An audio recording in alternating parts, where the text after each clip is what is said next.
All right, everybody, welcome. It's the Thursday Night Forum. Welcome, everybody. Arsenal Fan Circle here. As I always say, pull up a chair. You're all welcome here. And we're going to have a big circle hopefully tonight because happy days. And as Stan has said to me in recent days, it's a good time. It's a good time to be, it's always a good time to be alive, but it's a good time to be an Arsenal fan right now. And we got a dear friend of the podcast, Rohan, who's been with us before. And called in Rohan again. He's absolutely happy to join us tonight and talk about Arsenal. So Rohan, good to see you, mate. How you doing? Delighted, Ray. I'm doing so well, and we're at the cusp of doing something really great, and I'm excited to share all of that with the circle. Yes, definitely. What? I mean, there's plenty of time for banter, as we say, with rival fans.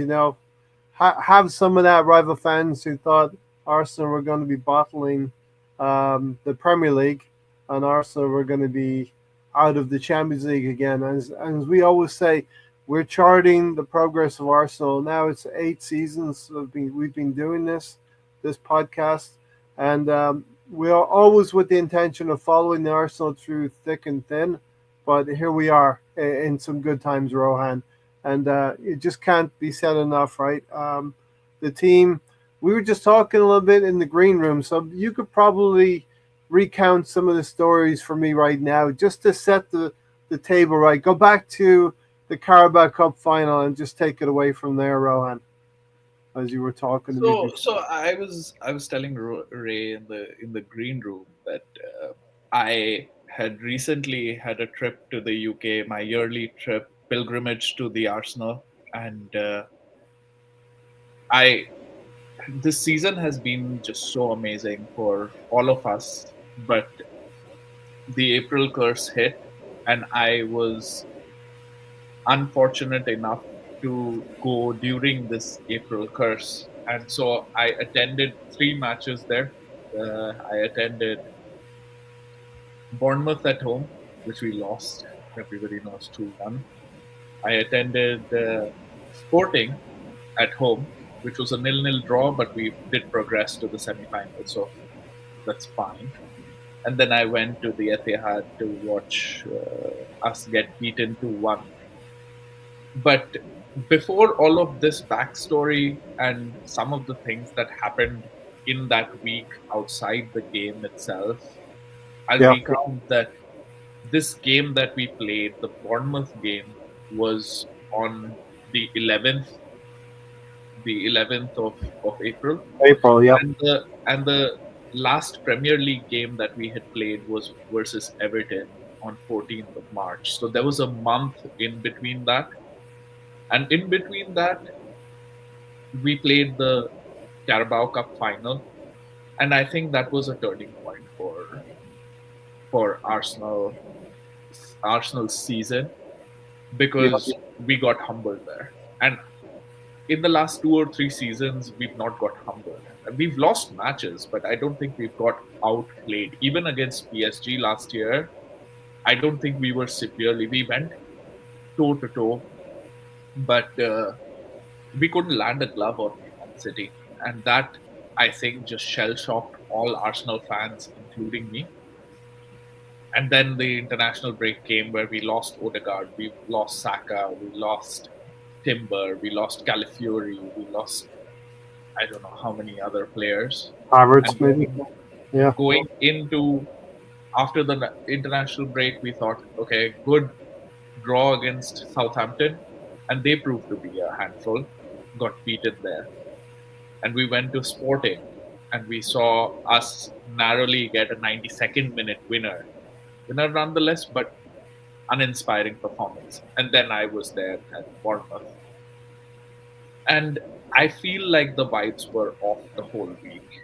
But some of the things that happened during the weekend, which I was telling you about, is that for some reason we were still at that point 6 points ahead, right before Bournemouth, right, and we still had to play City, but Yeah.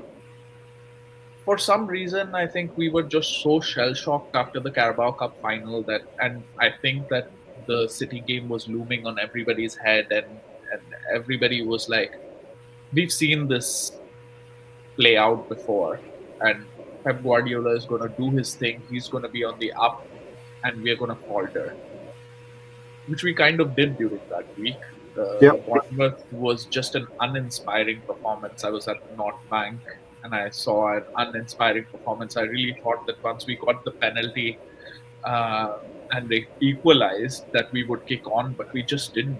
Right, 3 changes that were warranted but ineffective. I remember that, Yep. and people just losing their footing, people just out of it. And I don't think there was enough running, there was enough motivation, nothing going on. And then we went into Sporting, and I was there for the quarterfinals last year against Real Madrid. So I have a frame of reference of how Arsenal fans can be and how the mood can be. And I'm telling you that the mood was completely the opposite. I was at the Tollington, the bar, Arsenal bar near the Emirates Stadium, and there was people were just not excited. They weren't pumped. I'm sure everybody's seen the videos of the flares and the bus being welcomed. On Tuesday, it was the opposite there. I mean, people were just. I don't know why. People were just in fear. People were. It was City. It was City, and as we said in the green room, it was City and Pep Guardiola. It was echoes of the same old story. Although we have fortified the squad through Andrea Berta and the acquiring of some good players that helped the squad depth, it was still the dip in April, which has become a thing under Mikel Arteta. And it was still probably the Arsenal players needing that vital experience that everybody talks about. Ex pros talk about that experience in the run in, where you're going to come into situations that go against you, and how you react to those things. And the fans were reacting to the data that we have accumulated over the last 2 or 3 seasons, and not thinking that this group of players could be perhaps mentally strong enough. We built up such a lead, Rohan, over this course of 8 months, that we were allowing ourselves a stumble with a 6 or a 9 point difference to our chaser, Manchester City. But again, as Gary had said before, we go into a big game against City, right? Losing games. Previous seasons, we drew 3-3 to Southampton when they were in the Premier League. Previous seasons leading up to that Man City game, we lost our competitive edge and our motivation or our fluency, Rohan. So I think all of that played into the psyche and the spirit that you're talking about amongst the Arsenal fans when you were there in that period of time. This is not just the Arsenal fans, other Arsenal fans that I'm talking about, even me. I don't know. I couldn't put a pin on it of why I felt so somber, why I was not excited. And I was telling my mates who were with me that I look forward to my yearly trip to come to London to watch the team that I love, that I have been supporting for the last 25 years. And I'm fortunate enough to be able to go there and watch them play. I'm outside the Emirates, but I'm not feeling excited, And I was trying to tell myself that why are you not excited, right? Like, but it was probably the fear that was going nerves, and so we drew, and also I think more than nerves, I think what's happened is that everybody had kept telling us that we are bottlers. And in that moment between the Carabao Cup, Southampton, that unconvincing performance with Sporting first leg, Bournemouth loss, I think we were all like, is this all true? Are we bottlers, right? Which I don't agree with. I have reasons to say that first of all, that shouldn't even exist within professional sport. This is a difficult thing to do, right? Yeah. And when have we bottled it? The first season, 3 seasons ago, 4 seasons ago now, we were not supposed to be challenging. We finished fifth the season before. We We were overachieved. kids. Yeah. We overachieved. The Yeah. next season we won out of the last 18 matches. We won 16, drew one, lost one. That wasn't Yeah. good enough for to win the title. I mean, that's not bottling. And last season we coped with injury after injury and still finished second. City had that one injury to Rodri, and they feel like they just fell off, right? It's So and this season also, you know what? I'm really proud of the team that Arteta's had a lot of injuries this time. We've added depth to the squad, like you mentioned earlier, but the Yeah. depth was supposed to be the squad. The depth has become the team. The Yes. depth has become the starting 11. Madueke wasn't supposed to play so many matches, right? Yes. Yes. Gyökeres wasn't supposed to play so many matches. I mean, if Havertz was fit, we saw in the City game, the game that mattered the most, who Arteta played up front. I think that if Havertz was fit for most of the season, he would have played probably more than Gyökeres, right? Odegaard injured for long periods of time. You remember in the beginning of the season, he went off 3 times in a row. That was a record that he started 3 continuous games and went off 3 consecutive times in the first half. Yeah. Right? Eze injured, right. Things like that, like they just kept happening to us. Timber, Calafiori, right? These are starters, and we coped with it. But I'm proud of the fact that Mikel has not once mentioned the word injuries to any of us. And then we went to the Etihad, and I went to the Etihad. I was I was walking in the concourse, like I was saying, I had a beer in my hand, and I was in the city and being an imposter. And there was this older guy, and he looks at me just walking there. I didn't even see him, and he was like, "You all right, mate?" Like, just because of how I had a Shell shock. I had no look in my eyes. This was before the game. Impending doom. Yeah. I didn't know what was going on. If you asked me my name, I couldn't tell you at that point. Right? That's how I was at that Yeah. point. And then the game started, and we conceded. Although we were playing well, we conceded, and then we scored right back. Right? Yes. Half, Yes. half of the people didn't even know what happened. Yes. And then we played so well. The Eze shot that hit the post, and then it's etched in my memory. It's burnt right. I saw that play developing where Odegaard has his hands up, and he's telling Martinelli to go back, and Martinelli just presses at the wrong time. And Nico O'Reilly takes the ball. They go up the other end. Haaland scores, right? But everybody saw the City winning, and everybody, I think, the media, everybody talks about how City had the mentality and how they, came through, and how, Arsenal are bottlers and whatnot, and everything else.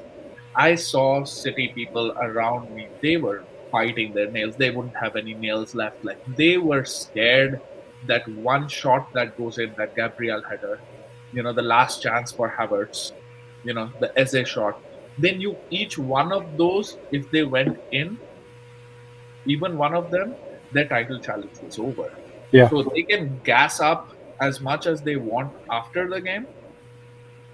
But I have seen them during the game, and they're not as confident as the media portrays them to be, as they speak after the game, as they present themselves. Mhm. And then I was going out, and I met the bottle guy, right? The guy with the bottle in the Chelsea game. And I was just so pissed. Yeah, exactly. And I was so pissed. So I walked up to him and I asked him that, the Arsenal team gave you a bottle of water for your son, apparently. Yeah. And you're taking the mick out of them. And he was Yeah. like, "What are you, an Arsenal fan? Like, this is banter, mate. This is England. Like, second again, Ole. 115 again, Ole. 60 points again, ole ole. Championship Yes. again, ole ole. That's where you guys deserve to be, right? Yes. Don't get Yes. messed up. And I want to say one thing, right? We've Let's fast forward from there and come here now. They were so confident that they won it, right? Second again, ole ole. The number of times they've said it, right? Yeah. Yeah. It's as if they had won the league. Now, if they don't win the league, then that's a bottle drop. Yep. That's the bottle drop. We never Yep. said that we were going to win the quadruple. Every social media account, every channel, they were like, Arsenal is playing so well, they have a chance to go for the quadruple. I don't think, like, of course, there are people who want to make sound bites and who will say that Saka is better than Prime Messi and whatnot. But level-headed fans Mhm. know what Arsenal is. Like for me, you give me the Premier League right now. We are 3 games away from the Premier League and then the Champions League. If you give it to me today, I'd be happy with the Premier League. Yeah. It's not faltering. Like for me, the Champions League is a free hit. If we win the Premier League, you should go in there thinking that there is nothing to lose. You are already history makers for us, and this chance will come again, right? Because Yes. this is good, but they haven't won, right? But City, and I experienced that misery for that one week. But then what a last 5 days we've had as Arsenal fans. So now let's get to the current and how it's May and it's sunshine again for us. Yeah. Listen. Welcome, Alonso, as well. Thanks for joining us. Listen, it's great to hear about your exploits in England, Rohan, when you went over to see some games in the midst of April when we were in our dip in form. And yeah, I guess if you're going to look flushed anywhere, it would be at a sporting event in a stadium. Otherwise, people would be taking you to the hospital asking if you're all right, Rohan. But that is I suppose that's the stress that the players put on themselves. That's the stress that the management puts on themselves to win at the highest level. And the Arsenal fans feel it also, you know. And yeah, I mean, the last thing before I bring Alonso in is that, yes, we know that England has that culture of banter. The media completely adopted for interaction and clicks, and we have past professional footballers in the English game who um, opened themselves up to that kind of interaction as well. And they've become almost super fans of their own team, representing their own team through the media. Whilst unfortunately, there are some Arsenal ex players, Stuart Robson being one of them, who tends to always be harsh on Arsenal. But we do have a few that are favorable toward us, Ian Wright and Thierry Henry, especially. So, with that being said, Alonso, thanks for joining us. What are your thoughts about everything Arsenal, Alonso? Because it's a good time to be an Arsenal fan. Yeah, and everyone, how's it going, man? Long time no see, pal. It's good to see you, man. Yeah. So I think I just turned it on, so I didn't know what Rohan had said or prior to that, but yeah, I mean, I've been an Arsenal fan since 2008-9 season, and so I missed out on the titles won by Wenger, the Mm, double and all that, and then I yeah. missed the Champions League final back in '06. So this is all new to me. Though finishing second, um, 3 years in a row prior to this year, it's been kind of frustrating. Though getting to the final in this age of football, I guess, where you always see your Chelsea's, your you know, Bayern Munich's, your Real Madrid's, your Barcelona's, Mm-hmm. um, taking the Liverpool, always taking a step forward to now where we're building our Texas building team now with Barca's guidance. And the ownership also opening up the bank accounts, the wallets, whatever. And now we have a team that's a contender in Champions League, which we haven't had in forever. And so, because we're always losing around the 16 or round of 8, I think it was a while where we were in the semifinals until 2009 season. When I first saw Arsenal, we got blown out by Manchester United. Um, so, what I'm trying to say is that on this podcast, bro, and I don't know if you listen or not, but we always talk about levels. And Arteta's way of doing things is different. And this is his first coaching job, so he's had to go through a lot and learn on the job. And where other managers have had that experience, and so you got to take that into account to where he's come from as well. Yes, he's a former Arsenal captain. However, he wasn't. He was there by choice, not by chance. So that being said, he has had leadership values at Everton and I think at Rangers as well. I forgot, but that Mm-hmm. being said, he knows the Arsenal way. He's been around football for a long time, and so he demands a lot out of his players as well. And this year is different because we're not blowing the teams away. We're getting 1-0, 2-1 victories. But what sucks is that when we could have beaten Manchester City at the Etihad, we didn't do that. So this is an unconventional title run, but it's different, and the way he does things is different. But we're lucky. We're not lucky, but we've earned that right to be in the final, in my opinion. Yeah, yeah. Everything you said there, and the Etihad game, as Rohan said, but for a few inches, Eze puts that in the back of the net. The Yeah. Manchester City crowd get nervous. Maybe Holland doesn't have the opportunity, which I felt was a clear foul on Gabriel, and Hmm. how referees and officials can get caught up in the game in a way that they don't stop for a second to actually analyze and diagnose the action that happened there. And then Kai Havertz having the opportunity right at the death Hmm. with a you know the clearest chance you could ask for, you know. And Rowan asked the question why why Arteta went with Havertz in that situation.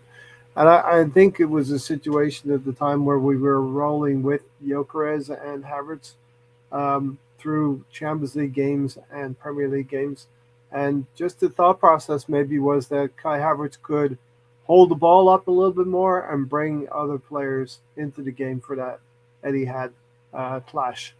But the media got what they wanted. They got a title race that's going to go to the last 2 or 3 games, maybe even the last day of the season. And we'll talk about West Ham and what we can hope for on Sunday. But yeah, that's kind of been the roll up to where we are. And Rohan, have you seen before we get into the Champions League and the Premier League? Have you seen, as Alonso has highlighted, the development of Mikel Arteta, particularly this season? And I'm going to preface that by the squad additions that have helped him to have a good team and to maybe help him with his um, team team lineups, coupled with the injuries that we've had. But maybe sometimes those injuries have been fortunate in that they've forced lineups that may not have happened if we had a fully fit squad. If you know what I mean. Yeah, no, I agree. See, Mikel Arteta, the verdict will, for most people, will come at the end of the season, right? These 4 games kind of decide what happens. But he's given us some of the best times in the last 20 years. So, you know, that's that. I have seen him grow from, whatever he, from a young manager to this season. Like I said, he hasn't complained about those injuries. I think some of those injuries are a little bit forced, by him. In fact, like Timber, I think he was overplayed. Right? He could have made some changes, played Mascara, played whoever, like Ben White. I know Ben White, when he came back, he got played for 3 consecutive matches. He pulled his hamstring, right? Uh, Against Brentford or Yeah. whoever. That's man management, right? And Mikel always kind of seems to, try things and keep putting square pegs in round holes. Yeah. Then he manages to find the right balance, right? Shape. Like Yeah. it's like 2 seasons ago, the one that we had such an incredible second half of the season. In the first half of the season, if you think about it, he kept persisting with Havertz in midfield. That just didn't work. And then Havertz moved up front and we won 16 out of 18, right? That happened Yeah. when he changed, right? And this season, I feel like there's been less of that. Saka injury, Havertz injury. At some point, I think we also have to say that we are fortunate we didn't have midfield cover, and now he's found Miles all of a sudden, and it's been such a revelation. But 3 players who have consistently played for us this season, apart from Gabriel and Saliba, but 3 other players, Zubamendi, Rice, and Gyökeres. Imagine what would have happened if one of them had got injured. Right? There was no cover for them. Rice is irreplaceable. Zubamendi played like 50 matches till now he can't run. Apparently, like he went off the previous game in Newcastle and he puked on the side. That's why he was taken off in the second half. Like he's played so many matches in his first season in the most intense league in the world. Yes. Right? Gyökeres, for whatever, we all have good things to say about him. We all have a ton of bad things to say about him. But one thing he's done is been a body available, right? Yes. The only time he got injured was that short spell after Sunderland, the October international break. But other than that, he's been available to play. If we didn't have him, where would we be? Right? Yeah. So Arteta has, he's grown as a manager. I feel like this season, for some reason, in the beginning of the season, it was handbrake on, right? And I do agree. But then Liverpool, when we played Liverpool in the first game at Anfield, which was already just the third game of the season or something, Yes. Saliba picked up an injury during warm-up, right? Saka was out of the game, right? Like he wouldn't play as it, which was a problem. But Odegaard was kind of unfit, so he's dealt with issues. But what I find a little disappointing is that we used to pride ourselves that we didn't get beat by top 6 oppositions in the last 2-3 years. And this season, we've hardly beaten a top 6 opposition. Yeah. We've had a ton of draws, but we've lost to City, we lost to Villa, we lost to Liverpool, we lost to United, right? Yep. And then a bunch of draws there, right? Yes. So that's what was a little bit disappointing, but now we're on the up. So, and all of a sudden, City have a wobble. And the good thing is that there isn't time to stabilize from this wobble and wait for the other team to have a wobble again, because we are at the finish line. Yeah. Yeah, very, very close to the finish line. We'll save a little bit of the Premier League and and the joyous result up at the Hill Dickinson Stadium as well. So there's a little bit of a levity to come with that as well. Um, Alonso, Champions League finalist, and talking about Mikel Arteta and the team this season, it will be 2 finals and hopefully a Premier League title secured as well. So we're going to Budapest, baby. Yeah, and it's exciting because like 10 years ago, we were in the same situation. But I think about it like this, Ray Rohan, like that Barcelona team was amazing. It was like all stars galore, right? My hope is that we play PSG, learning from their mistakes last year, how Akimi can be so good going up front at his position. So my hope is that Arteta plays the videotapes of both games last year so that his team can notice the mistakes they can make. And, we were, in my opinion, unlucky because Udegaard hit the crossbar, I believe, and that game would have been a tie at that time. So, to me, it's like that team is very beatable, right? And we beat them last year in the opening stages of the Champions League last year. So, it's not like we cannot beat them. I Mm-hmm. think that right now, Saka's back. He's playing very well. Eze is more capable of being number 10. And the good thing about it is like we have valuable backups that could help us out. Where in the past we haven't had that luxury. Like last year, we needed a goal here and there. Our backups, our starting 11, were was it. We didn't have any really reliable attack except for Moreno. So Yep. I think I want to believe that we'll be healthy come May 30th to where we have our backups ready to play if someone is injured or we need an impact sub. So I'm really looking forward to it. I'm looking forward to how, if he could erase that bugaboo, so to speak, so he could beat the big teams like a PSG, because that's a real test to me. 'Cause like Rohan said, we've had a tough time, playing the top six. Um, so this is a big game on all fronts because Arsenal have to prove to themselves they could win a big game in the final, nonetheless. So it's very, very. I feel encouraged by it.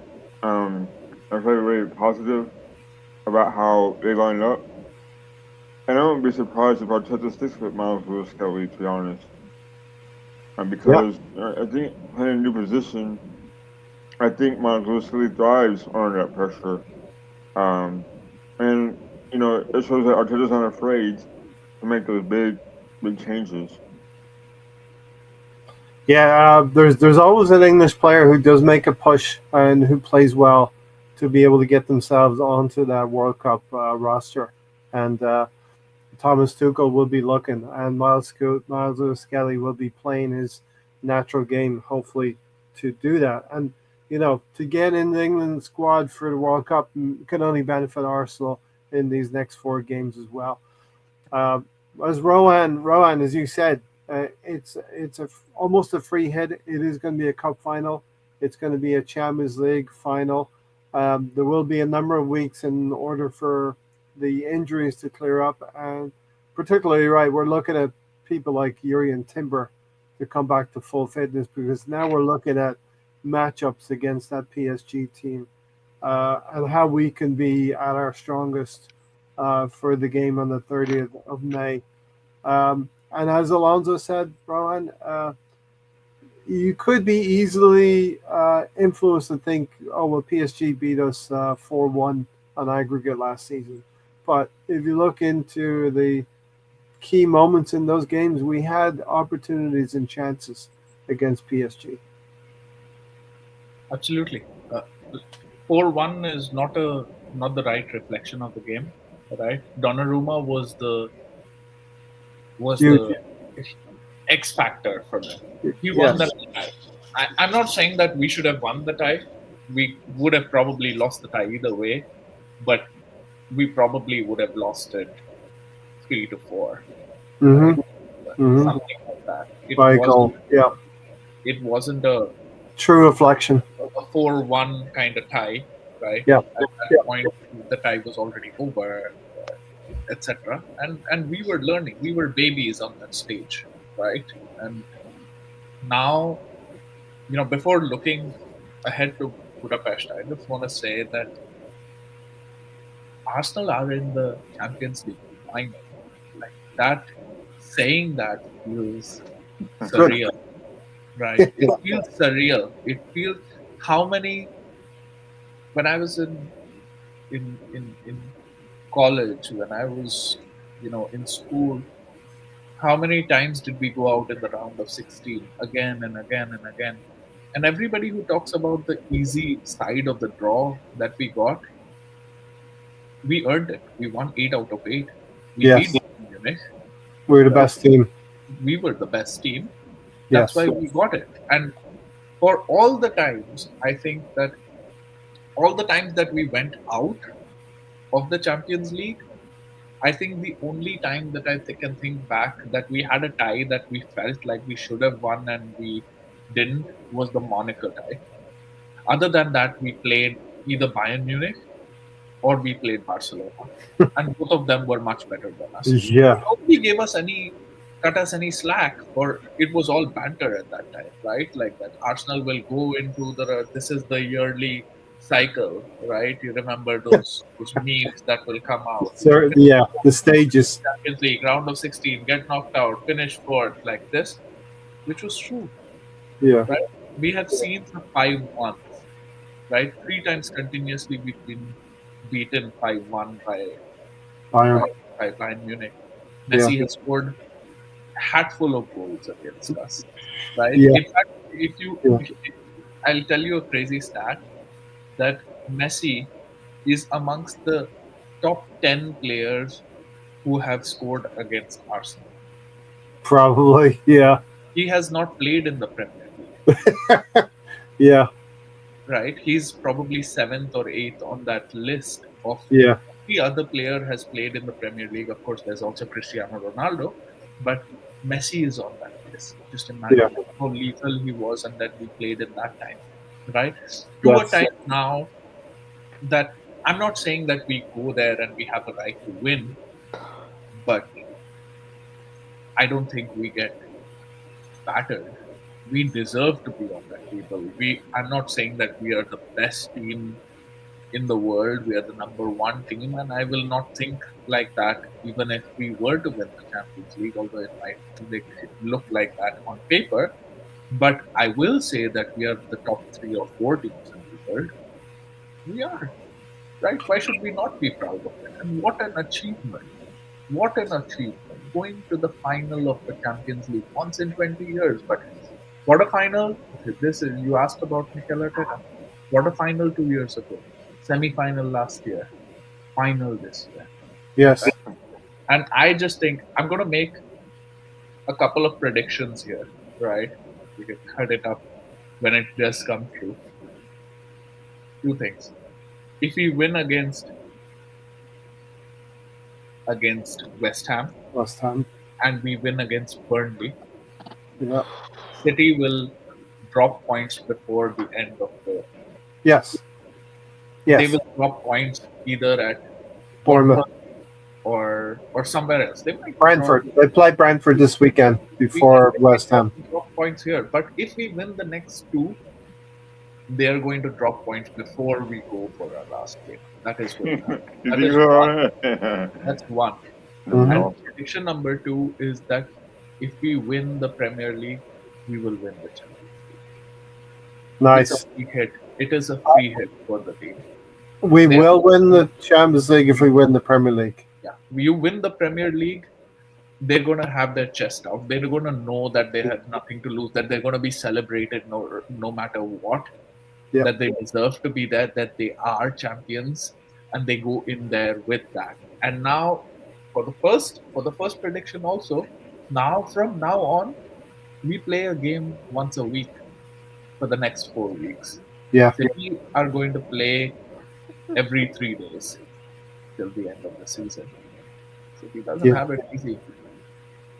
Yeah, and playing once a week for the next 3 weeks will allow the injuries to subside and the health of the players to grow. And if we're talking about Urian Timber, for example, we can maybe get him a game or two, Yeah, so he can get up to match fitness. Oh, I mean I'm not. Go ahead. Against Fulham, we had to take Saka off. We had to take a couple of other people. Like no, Saka was the only change that we made, but we had to take him off at halftime because we knew that a couple of days later we were playing Atletico, right? Yes. So, but now we don't need to do that anymore. We can Yes. play these guys, not even if we don't have to play them for 90 minutes, we can play them for 60 minutes, right? That would have been enough. If this was going to goal difference, and if we had Saka on the pitch the way we played in Fulham at the first half, we would have had a couple more by the 60th minute. Yes. I love the positivity of, and I tend to agree with you. How Kyoto Alonso, I think if he agrees as well. But the positivity of saying a confident Arsenal going into a Champions League final can overcome all of the social media frenzy for what was a very entertaining semi-final with Bayern and PSG. No doubt, it was entertaining, and there was lots of goals flowing in that first game, that first leg. But I thought to myself, yes, there's high quality goals going in, and it's great fanfare, and it's great for the fans. But this Arsenal team is constructed in such a manner that they could negate a lot of those goals, whether it be Bayern Munich or PSG in the final. And it's going to be a fascinating clash of styles, which the pundits will obviously and have picked up on. That the the way that Mikel Arteta has chosen to alter our pattern and style of play has been to extract the extra percentage points needed to make Man City submit into second place and for us to win the league. And we can't change who we are in the course of 2 weeks for a Champions League final. We have to go into that game playing the football that we know how to play. And that's the only way. We can't play an expensive game against PSG because they will kill us in those transitional phases when chaos comes on the field. Arsenal and Nick Arteta tried to remove the chaos from games, and PSG want chaos in the game. So it's going to be fascinating. Alonso, what do you see with the matchup between Arsenal and PSG? Well, I've always thought about the games being won and lost in the midfield. And like I said before, I think the experience of losing to them last year in the semifinals was going to help them out a lot. Because now they know how PSG plays. I believe they play three at the back, and is that right? They play three at the back in 4-2-1, I believe. Or Rohan might be able to jump in on that one if PSG play three at the back. Um, I've been concentrating solely on Arsenal, really, and waiting. yeah, but regardless, Obviously, the final. I think that they have a lot of experience to where I think they'd be up for it. I think you know it'd be interesting to see who he picks at the right eight. But like I said before, I think it shows how the poise of Miles Lewis Kelly has, especially when you change positions as he has. Um, but yeah, I think Rice will be up for it. I think they're gonna guy like Udegaard who didn't play. I believe he, uh, I think I'm gonna hope that Marteta has the handbrake off heart of Udegaard and tells him to shoot when he's inside the 20-yard line or whatever it is, and because he has that shot on him. So basically Hmm. what I'm trying to say is that the midfield will be one loss in the game, and I hope that they be up for it. I hope they don't play scared. I hope they don't just play conservative because it's gonna be a good game to watch. And to me, what makes me mad about PSG is like you had a guy named Winston Melee, and Uh-huh. he was never good enough at Barcelona, but all of a sudden he's this great player at PSG, and it's Yeah. like God, it's like it makes me mad because like he was always hurt at Barcelona because he came with a high price tag when he came from Dortmund.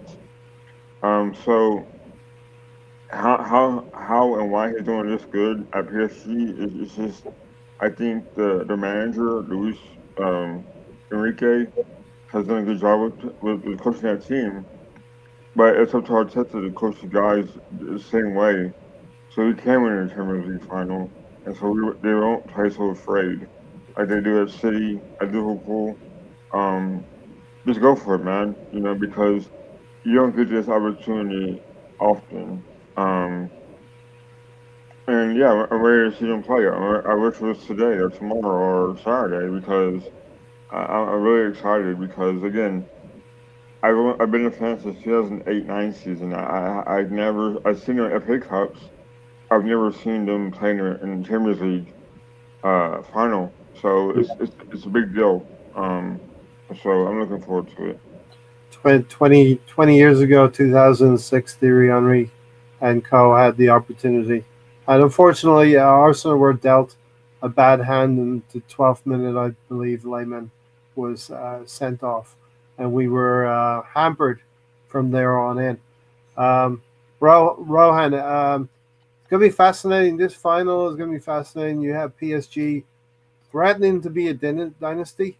PSG threatening to do this under Luis Enrique. And the managers, speak about the managers that it takes to get to this level. They almost have to be kind of a little bit crazy, you know. We know Mikel Arteta can be very, what people would say, crazy on the sideline. Luis Enrique is probably similar. Pep Guardiola is similar. Diego Simeone is similar.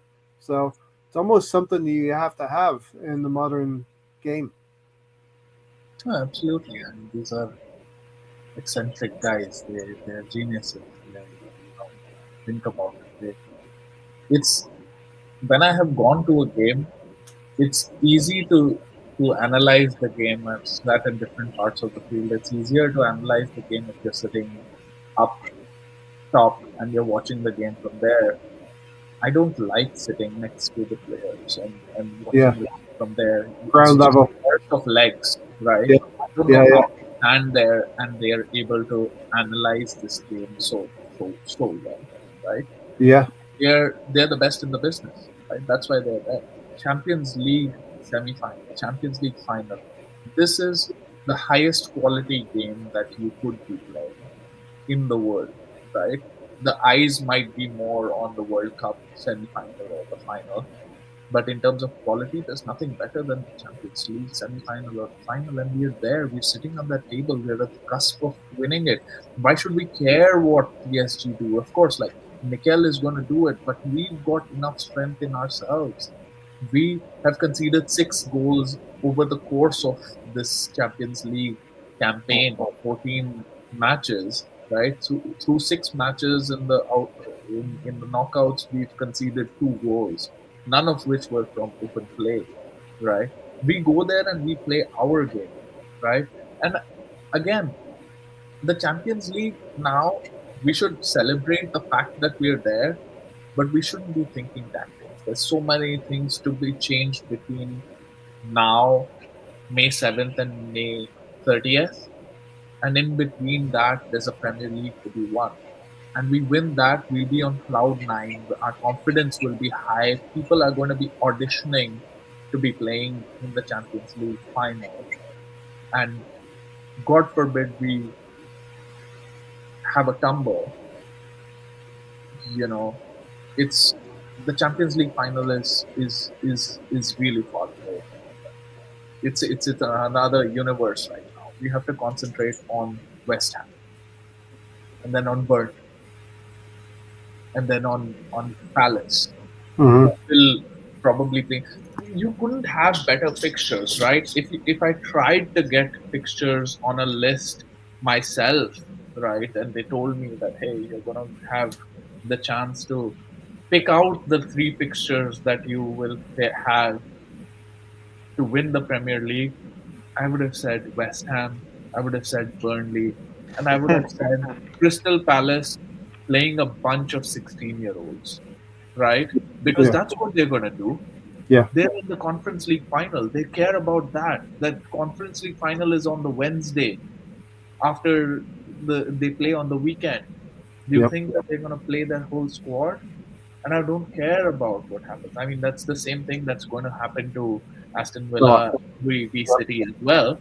yep. So both of us maybe get a free hit there, So right? as you're saying, Sure. the last weekend, it's almost the rest of the league season is almost as if it's just two more rounds to go, West Ham and Burnley, because the feeling would be you go to Palace, you could beat Palace, but City could also beat Aston Villa. So Yeah. really, the Premier League will get decided in the next two games. And I said a little while back it would be Burnley at home in front of our own fans. They've moved it, I think, to Monday Monday evening. It's a for shame. I don't think that any game. This is what I think. I don't think that there should be any midweek decided. Monday game on the penultimate or the ultimate. Obviously, the ultimate weekend does not have it, but on the because it's somebody's last home game, Yes. and you don't want that team to have their fans leave early or not be able to stay for the lap of honor.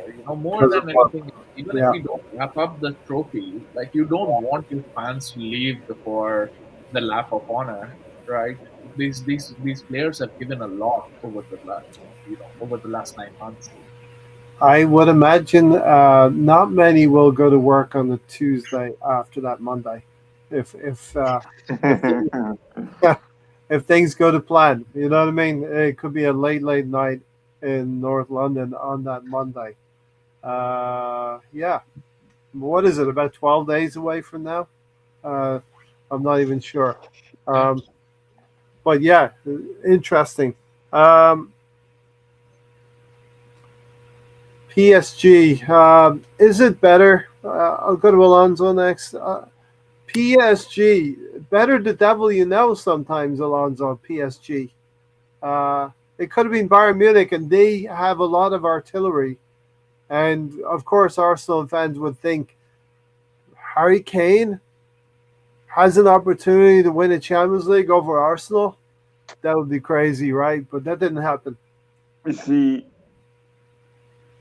uh, it's tough because, like, I think of it like this, Ray and Rohan for listening, that we beat this year, we beat Bayern Munich in the beginning stages. Yep. But 3-1. and last year we beat PSG in the stages, right? So I don't know. It's just it's weird how that could have happened. Although I wouldn't have had minded be playing Bayern Munich so we could beat Harry Kane, so you could remind Harry Kane who North London colors are. You know what I'm trying to say. Yes. But like it would have been an interesting dynamic had we played Bayern Munich. That being said, wouldn't it be kind of funny if Spurs get relegated, do you win the Champions League final? It's just so fitting that could happen. There's- So there's a lot to look forward to. But yeah, Bayern Munich, it's weird how like all these teams come from leagues that are lesser in the Premier League but somehow they win the Champions League. So, I to me, there's no competition with PSG and who else you have. Montpellier or you know, uh, Lyon or Lille. So, you're going by teams that, well, once in a while they win the Ligue 1, and then you have Bayern Munich who play in Germany, Bundesliga, and you have Bayern Munich, Dortmund, Randy Leverkusen, and who else you have? So, you Yeah, know, to me, I think Premier League is the best league in the world because you have every all 30 teams being at least all 20 teams at least being competitive. Um, so to me, you would think that Arsenal also favorites heading into Champions League because to me it seems like the teams that aren't in Premier League playing in Champions League, that's the only competition. You know, so they bring out the best in each other when I guess Bayern Munich play Real Madrid or um, PSG play Barcelona. Um, and I think La Liga is also a good league because we had three teams in the round of eight, where yeah. Arsenal I think had two, right? The Um, quality is high. yeah. So you could look at it different ways. And it makes the Champions League a great competition because you have that, I guess, stability within the teams playing each other out of the country. Yeah.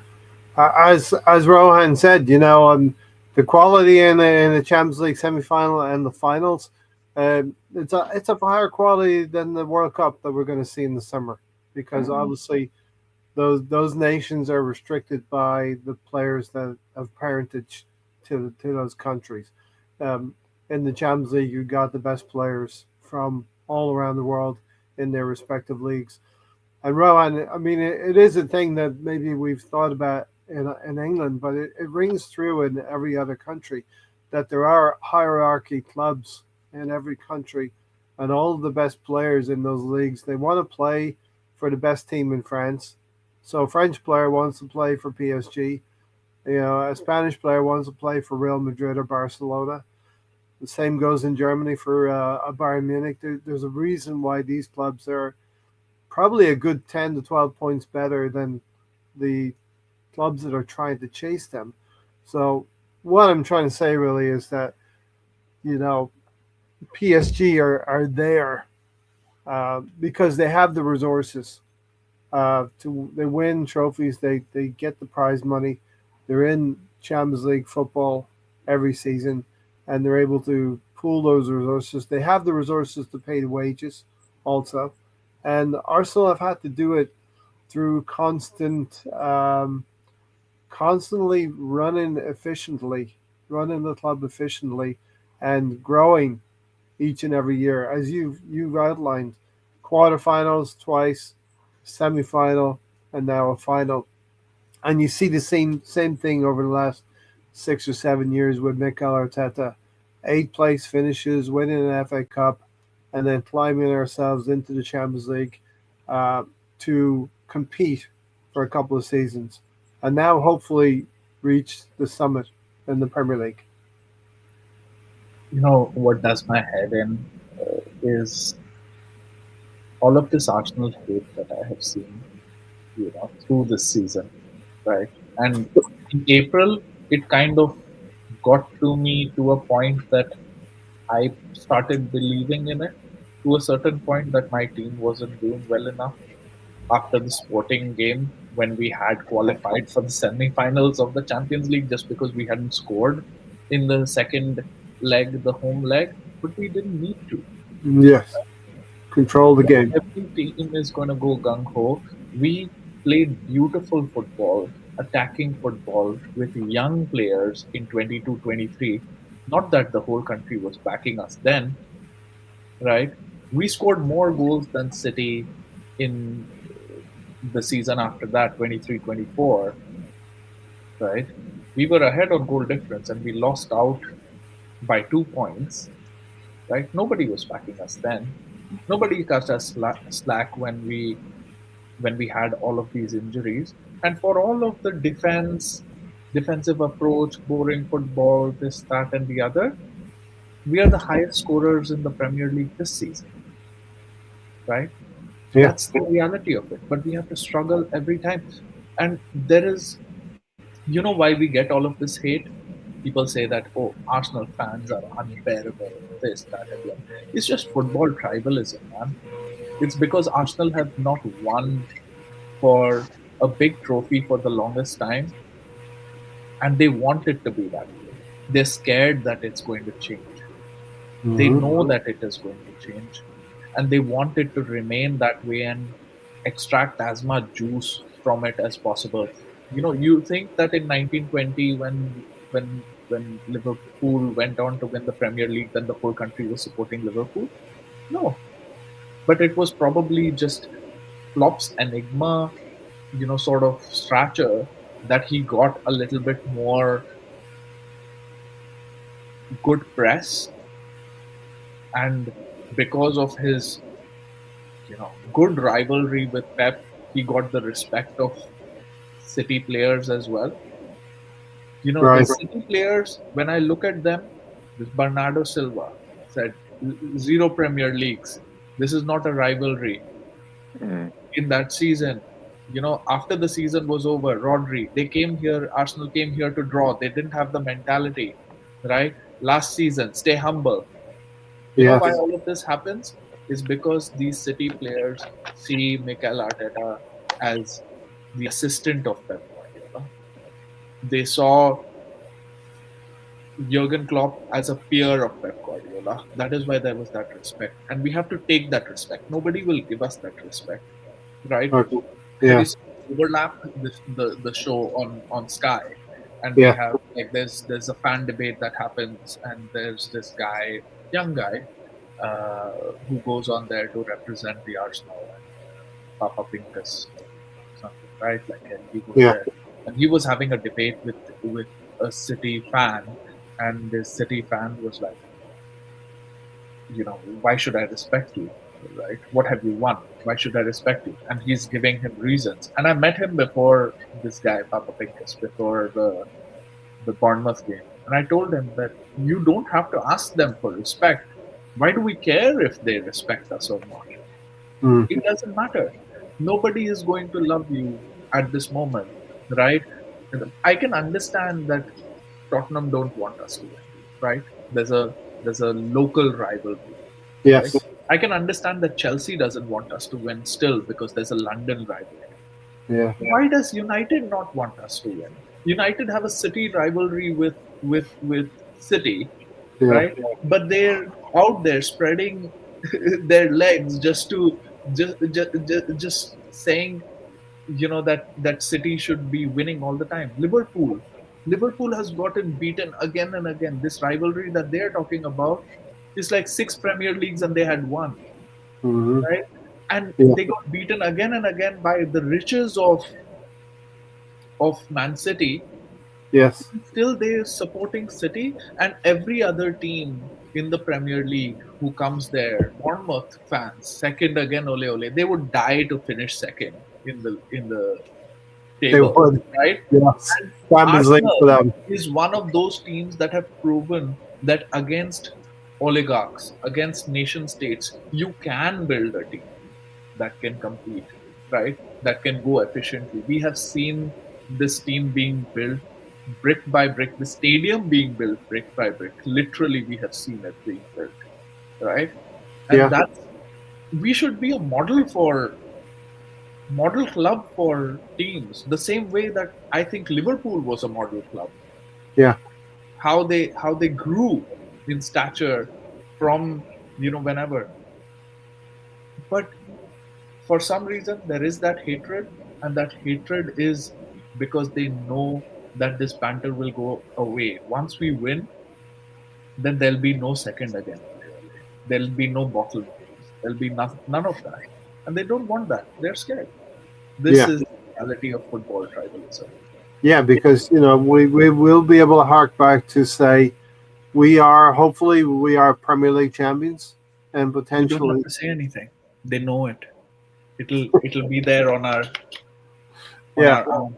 yeah. And there is that aspect, as we know, that the respect for Manchester City is not there from our rival fans, our rivals, Liverpool, Man United, Chelsea.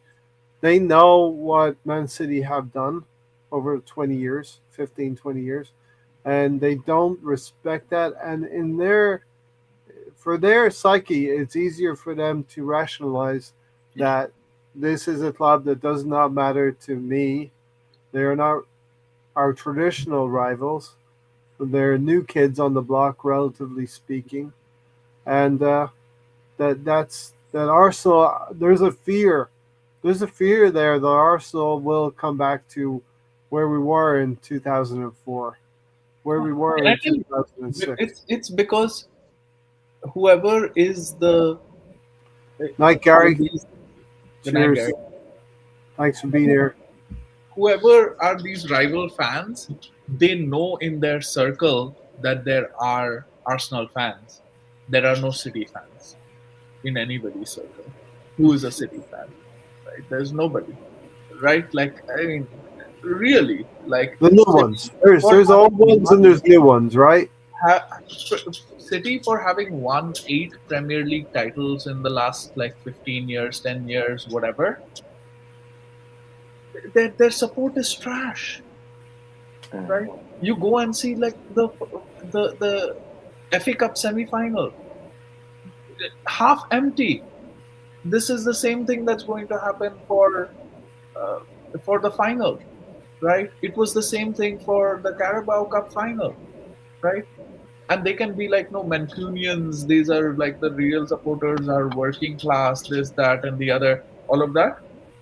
So Mm-hmm. what? If Arsenal is playing, regardless of where they are playing, the stadium is sold out. Yes.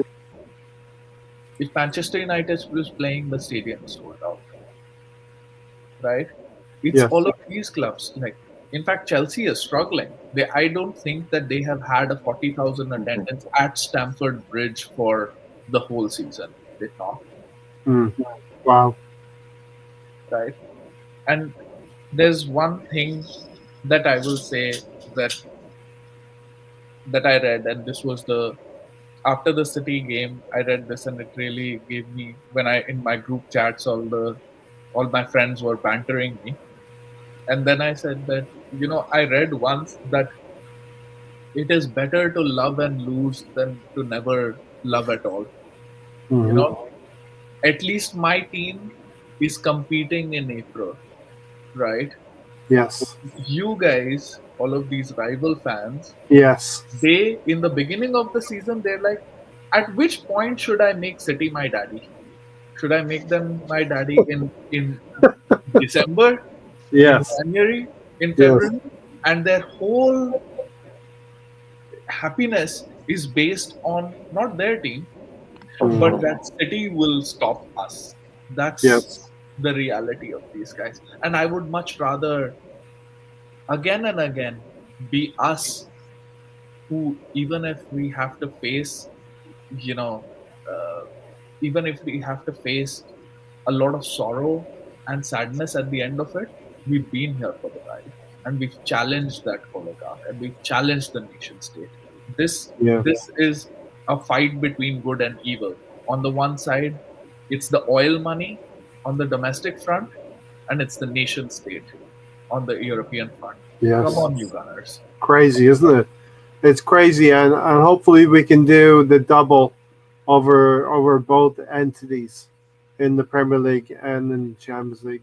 Yes, it is crazy, the fandom, and yes, of course, it's part of the culture, as we talked about in the green room. We talked about at the outset of the podcast. Is the culture in England of the banter, but it is for Arsenal and the players and management to turn that around, and we applaud the dedication of those professional players, because you can go through your season. You could be a Tottenham. You could be players of Tottenham. You could be players of Manchester United. You could be players of Chelsea, who are cashing their paychecks week in, week out, but they're not fighting. They're not fighting for those extra valuable points through the season. You know, there is a heartache. There is a heartache to be second 2, 3 seasons in a row, but to be in the white heat of the competition of the Premier League, they have to be applauded for that. You could be right now. Manchester United are having kind of a revival, but you could be a Manchester United having an okay-ish season, but you've played something like 40 games. Let's be real here. And when you play 40 games in a season, that means you just fulfill your league obligations and you've gone out early in FA Cup, in your domestic cups, and you're not involved in Europe, you know? So these are the things. You could play a calm 40 games a season and be happy going to games week in, week out, winning a decent amount of them. Or you can be Arsenal, who we talked about. It was immense. We have been immense for 7 months of this season, losing just 3 games in however many 50. amount of games, 50 some games. And then, yes, terrible April. Losing another 3 games, a cup final and a quarterfinal, and a couple of league games which were hurtful. We gave our chips away. You know, we were at the casino. We put all our chips, and it didn't come up to what color we wanted. And we go again, into a 5-game blitz. It's basically a 5-game blitz, and there's 3 of them to go. Right, 4-game blitz left. Yeah. So, Alonso, when Man City won that game, and it was on a knife edge, as you outlined, we've seen it, Alonso, we've seen it as well, as a so close to winning the game. Kai Havertz so close to tying the game, which would have kept our advantage. It was then a 5-game blitz, Rohan, and we settled ourselves down with the win against Newcastle with a beautifully worked set piece, right? And that's another thing we haven't talked about, is the jealousy of the set piece, Rohan, throughout this season from rival fans. I would literally love it if we win the league on a set piece. I wouldn't care if from now until Gabriel Magalhaes, right? From now until May 30th, every goal is a set piece. I don't care because I know that it does their head in. Yeah. As if it doesn't count.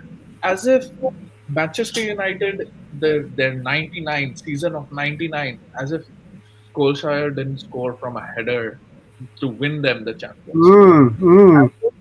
As if the equalizer in the Etihad to get it back to 2-2 versus QPR wasn't a header by Dzeko. Okay. As if Drogba didn't score the header in the Allianz Arena versus Bayern Munich to get them level and take it to penalties in the Champions League final. Right.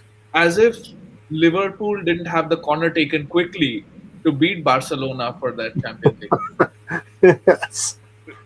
All of this is forgotten, and it's only a problem when we do it. Come on, man. Crazy. That's a madness. That is a madness when you've recounted. You've thought about that maybe. Recounted all of those goals for those teams that in vital times of the season, which has been so important. Yeah, Alonso, the jealousy is real out there. The hatred is real from rival fans. Not only are we probably the best team in the Premier League and one of the best teams in Europe, but there is the jealousy that we are not winning. We're not winning football games the so-called proper, quote unquote, proper way. You know, It's unconventional, and it's funny how like Gabriel Aguilar from Villa goes and talks sports, and is everything but Arsenal's doing things that aren't the right way, right? And people just feed off that, and the narrative is like, well, Arsenal aren't good enough to score an open play, so they get a rise out of Arsenal scoring on set pieces. It's really comical and funny. Ryan, I told this very many times that I work with a Liverpool supporter at work, and we give each other banter back and forth, and he always gives me a hard time about how Arsenal score on set pieces. I'm like, yeah, but we won the game. Um, and he doesn't understand that how Arsenal can always win on set pieces, or at least do a good job, do good at it. So yeah, I mean, it makes you go mad because like I think what happens is that they're used to Arsenal scoring with flair and Wenger ball and at times Arteta ball as well. But Saka has been hurt this year, and so and in regard as well, our key playmakers from the past have been hurt. Yes. So to be fair, it has worked out very well to where we get the header on the ball and we score. Not just Megadeth, but Timber, Saliba, have all scored from set pieces. Yeah. Yeah. Even Calafiori. So it's just not Megadeth. It's numerous of people. Even Havertz, even Eucharist, I think, has scored on a set piece. It works, and people don't like how it works because they think that's the only way to get score. And call it what it is, but it's why we're in first place Yeah. on top of the table because it's worked so good. Where, for example, AJ scoring against Newcastle. Newcastle, it works in a different way, and people Yes. do get mad about it because we try new things and it works. So that Yeah. being said, it'd be kind of funny if, like Rohan said, that if we win the league on the set piece or even Champions League, how Yeah. fitting would that be as well? Yeah. So, And it's not only a set piece. The rival fans want to distill this down to the simplest terms. They want to call us Stoke FC as we were as they were in the Premier League a few seasons ago. There is a skill set to having a look and positioning our players on the field so that the opposition position those themselves in the positions that we want them to be in, and we see the look, and we see you saw the analysis in the Newcastle game, right, where we actually tried to do that 2-3 times, right, and as they had a shot didn't come off.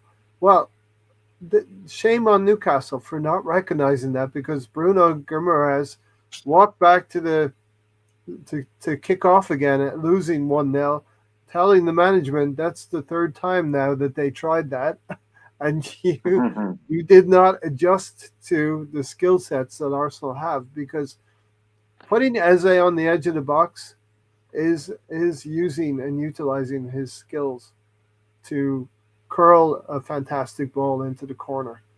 So Rohan is not just placing, and even if it is just a corner, the skill involved of placing the ball on a sixpence in the 6-yard box away from the goalkeeper over a sea of heads and onto one of our players' heads is a skill set in of itself. And finding Eze on the edge of the box unmarked so he can get a clear shot is also a tactical imperialism there. Absolutely. Like I don't want to defend that we are good at set pieces because it's part of the game, right?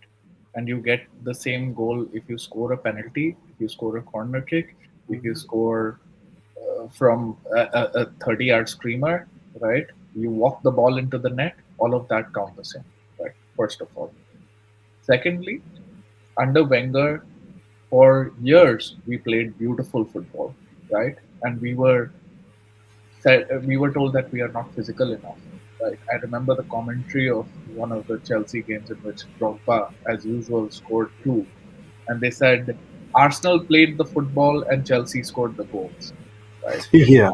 He wants to hear it, right? At that time, we used to come up with possession stats, and we were like, we played the right football. This, that. Nobody, like, people will remember who has won the game, right? I'm not trying to justify the fact that we can play better, right? And especially in February, March, April, we it was a little bit of a drag. But you know Mm. what? They called it a drag in October, in September. I'll tell you, it wasn't a drag in September. I enjoyed those games. Do you remember that we went like a month and a half without conceding a shot on target? There was a time with they hit a shot on target that was considered to be too much for us, right? The reason why neutrals find a game like that boring is because Arsenal have some chances, reasonable number of chances, and Arsenal score from that many a times from set pieces because we are good at it, right? And then we don't give the opposition a chance. It's a very low event game that we play. That's why neutrals are not finding it. But a 5-4 Yes. is a 3-3 this Monday. That all of that is exciting to neutrals. But you know what? Yes. This is Arsenal Football Club, and they play for the Arsenal fans. They don't play for the neutrals. Yes. Right? Yes. It's entertaining to me, right? Yes. It can be better, but at this stage of the season, when we've played so many matches across so many competitions with so many injuries, with our resources that we have, I think I think we've done a phenomenal job. And I'll tell you, there is skill involved in this. The way Rice puts in that ball, and you can Mm. tell that our set pieces got worse when Saka was injured because from Yes. the other side, Madueke was putting up the balls. Right? Yes. That's a skill. Gabriel, he's he's big, but he's not Peter Crouch, right? He's not Dan Burn, right? But Yes. he has a skill of owning the defender on the back post. Yes. That is a Yes. skill. Like you cannot, if we can practice the same number of drills for corner kicks, but if we don't have Rice, if we don't have Saka, if we don't have uh, Gabriel Magalhaes, for the most part, our set pieces will not work. Yeah. This is individual talent as well. The same way like Beckham had talent with his free kicks. Are we slating Beckham for taking good free kicks? No. I don't even want to entertain this conversation because the neutrals will never be happy. They don't want to see us succeed. In no world will they be like Arsenal are playing great and Arsenal deserve to win. So we should stop trying to please the neutrals. This is Arsenal Football Club for the Arsenal fans. And the Yeah. only way that we can shut them up is by winning. Yeah. I love what you just said there. And we do get caught up in that. Arsenal fans do get caught up with rubbing shoulders with rival fans and trying to justify who we are and how we're doing it and what we are. Um, we will never get that credit. You said it eloquently, Rohan. We'll never get that credit from rival fans and the pundits who have maybe those pundits a generation ago have suffered at the hands of Arsenal.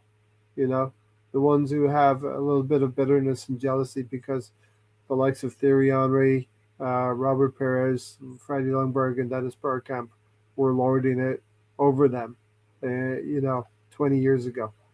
So yeah, that will never happen. But the Alonso, the win, we're talking about that win against Newcastle that sparked some life back into us in this 5 game blitz. Man City would win their game. They had beaten Burnley, I think it was 1-0 Yeah. away from home, and so this Newcastle game was. We always felt it was important, of course, right? But this was like you're looking at the 5 games, and maybe Newcastle.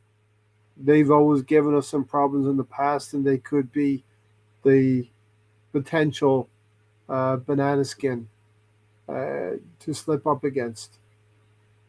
Yeah, it seems like we played them at their own game at times.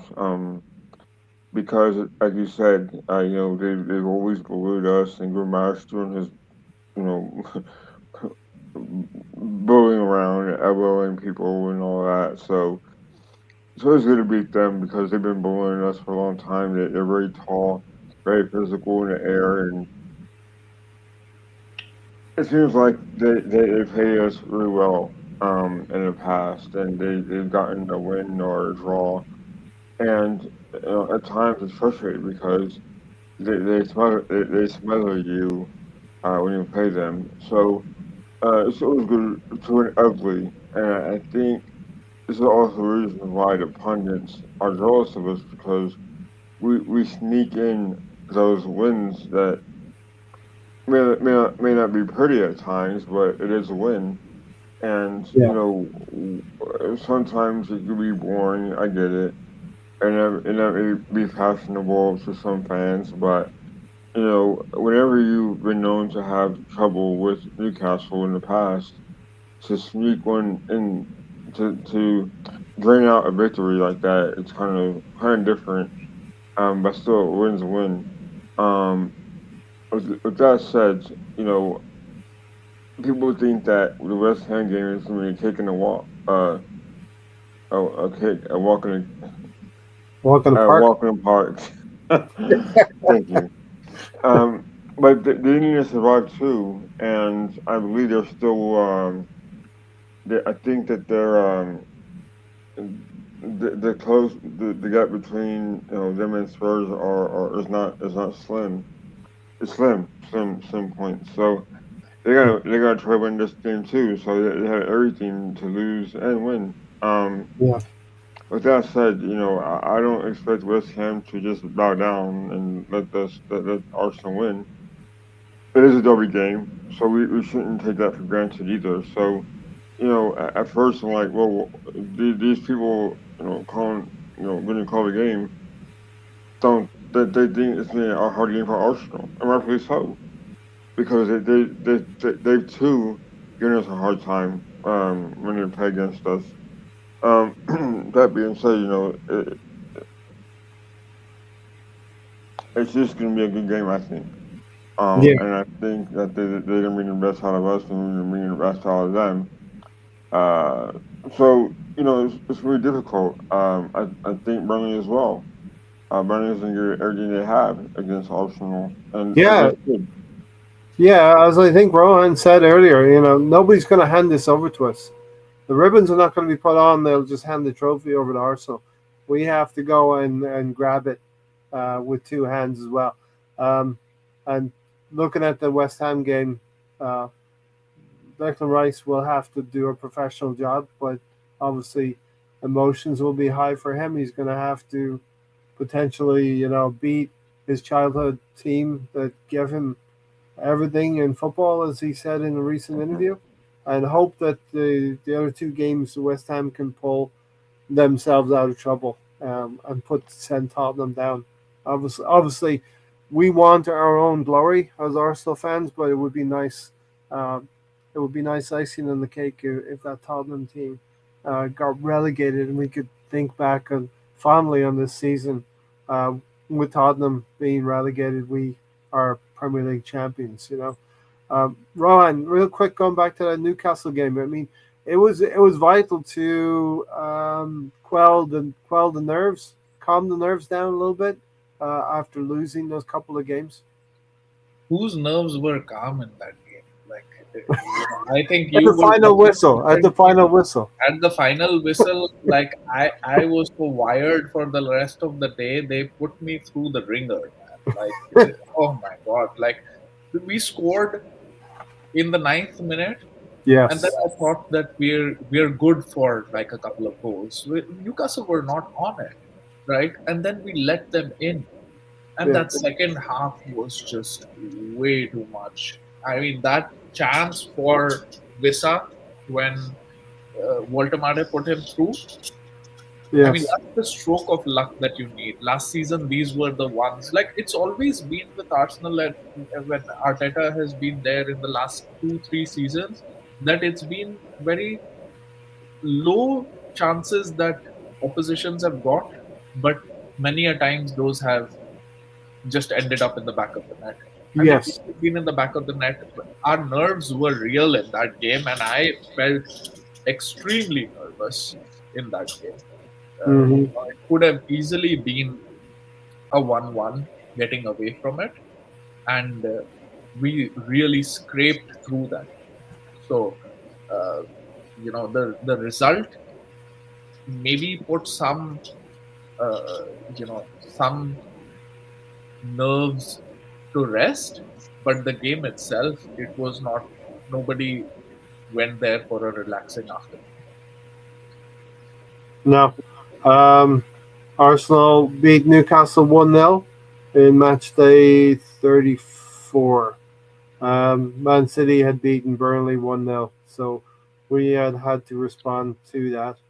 And Um, Burnley was not easy, by the way. Like I told you, like how they were biting their nails against City. City fans when I was there against Arsenal, right? Yeah. It was the same. The pictures that I saw whenever it panned to the City fans, they were praying. They should have scored 2 or 3, and I think that it was a real morale boost. I don't know if they played before us or after for that Newcastle weekend, but it I think that it was a. I took that as as a good thing that they only beat Burnley 1-0. Yeah. I was expecting them to go and blitz them completely. The fact that they only beat them 1-0, I think, was a lifter for all of us. Yes. Quick word on City, Rohan. Do you see them in a phase where they're re-strengthening again with Gay and Semenya? Like they definitely had to retool in January with those players. But do you think they'll be a force looking into next season again? I know this season is I, not over, but to be honest, there's a lot of talk about Pep Guardiola stepping down, right? There's talks about that, uh, okay. right? The Hand of Arsenal, which is this Twitter handle, quite reliable. Yeah. He has tweeted that it's up to him whether he quits this summer or the next, and most of the journalists are aware, but nobody wants to put their name on it and their reputation on it, knowing how erratic Pep Guardiola is. But it was public knowledge that Maresca had meetings with City while he was still Chelsea manager in Yeah. October, right? Yes. Yes. So Pep Guardiola is the X factor of that team, whether they continue to. I mean, City are going to be there. They have world class players, right? Like Turkey is such a Mercurial. he I hate him, but Mhm. he's a good player. His antics are weird, and I hate him for that. He's a Diego Costa like player that you hate when he's Yeah. against you, but then if he Bernardo was playing Silva for type you, player as well. Yeah. yeah, if he was playing for you, you'd really like him. They The have Haaland. Gehi is good, notwithstanding his mistake that he made, uh, Gerrard-like mistake that he made against Everton, right?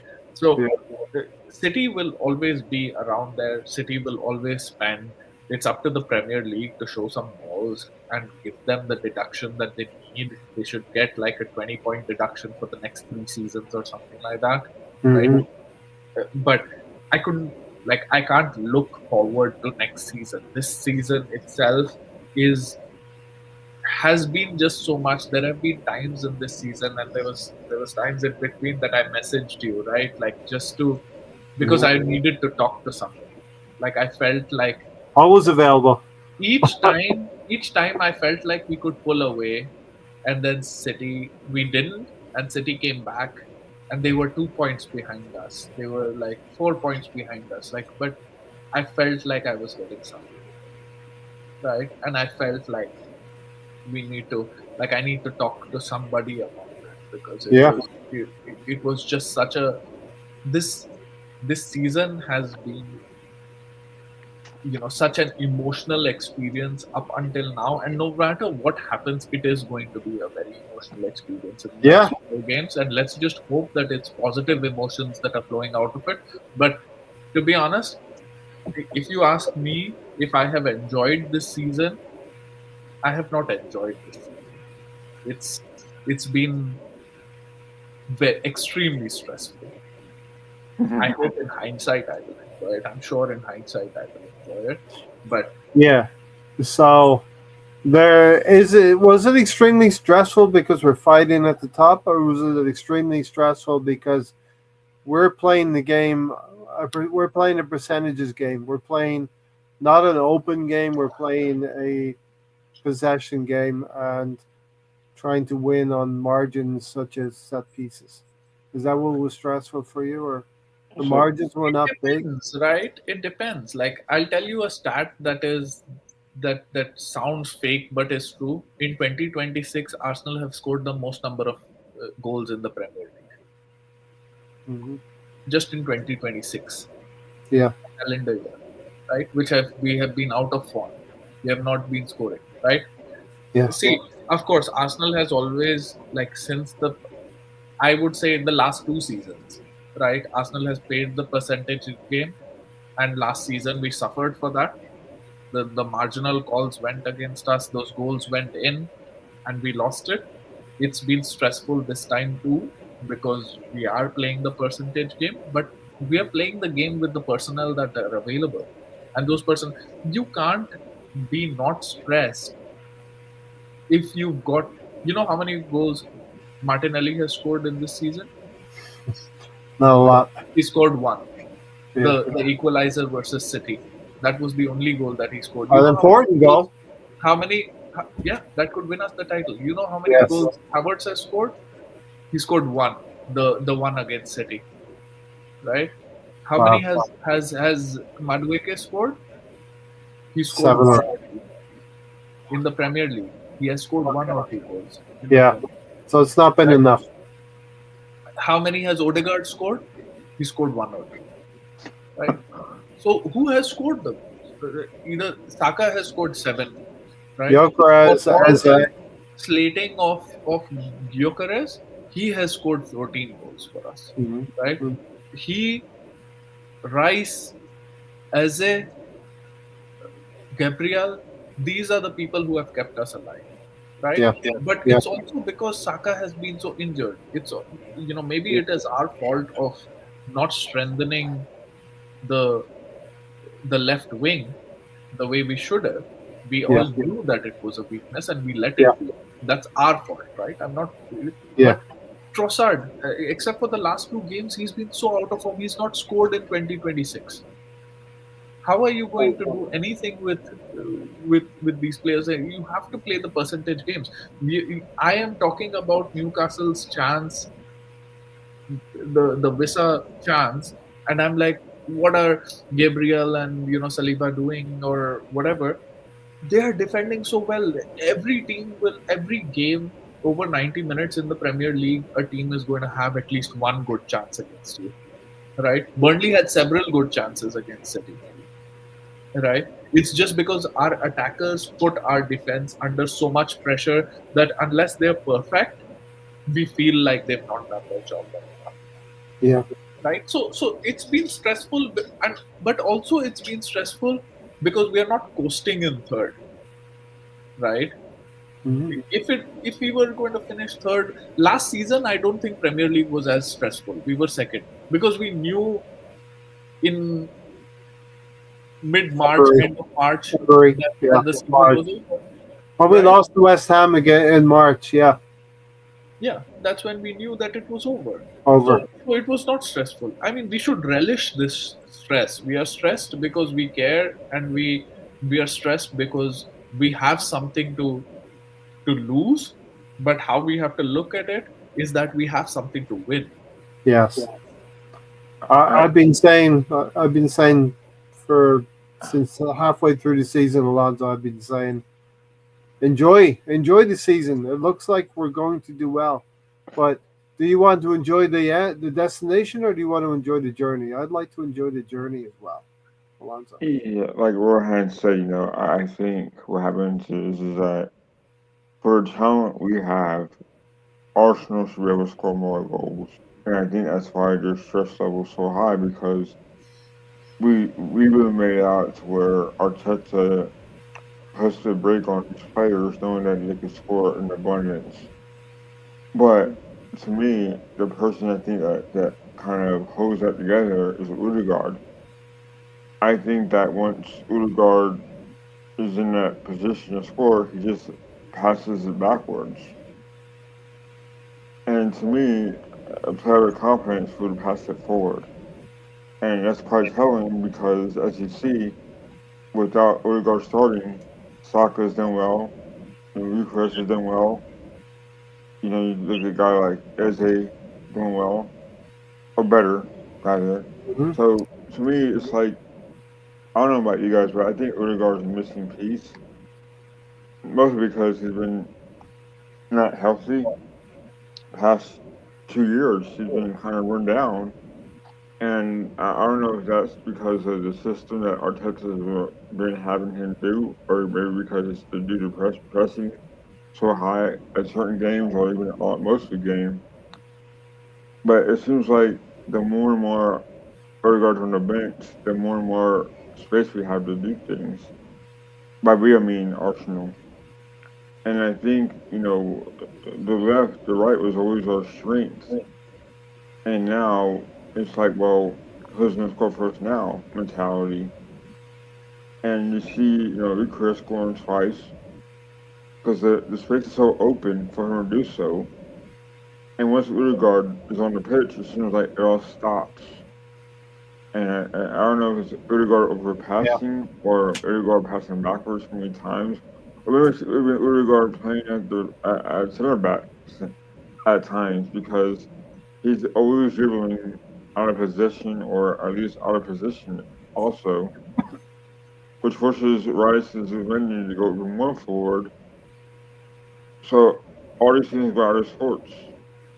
So that leads to less scoring because Arsenal are almost playing too because they're playing not to lose.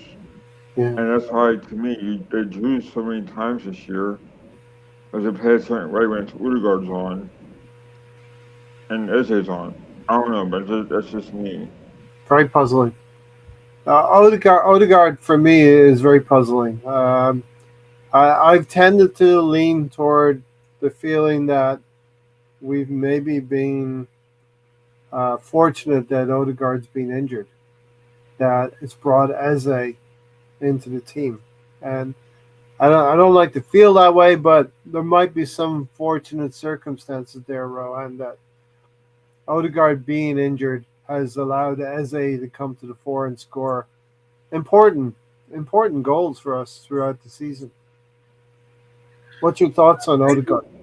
I don't see Odegaard has been out of form now for I don't know 2 years now since his ankle injury, right? Yeah, He's yeah, the same guy who has scored 15 goals in a Premier League season, right? What has happened, I don't understand. Like we used to do this cutback, and that cutback used to go to the edge of the box to Odegaard, and that was a sweep short it in. shot. Yeah, That was a short shot, right? I don't know why we stopped doing that. I don't know why he's not shooting. I don't know why he keeps going so deep to pick up the ball. Oftentimes, he's playing even behind Zubamendi, right? yeah, so deep.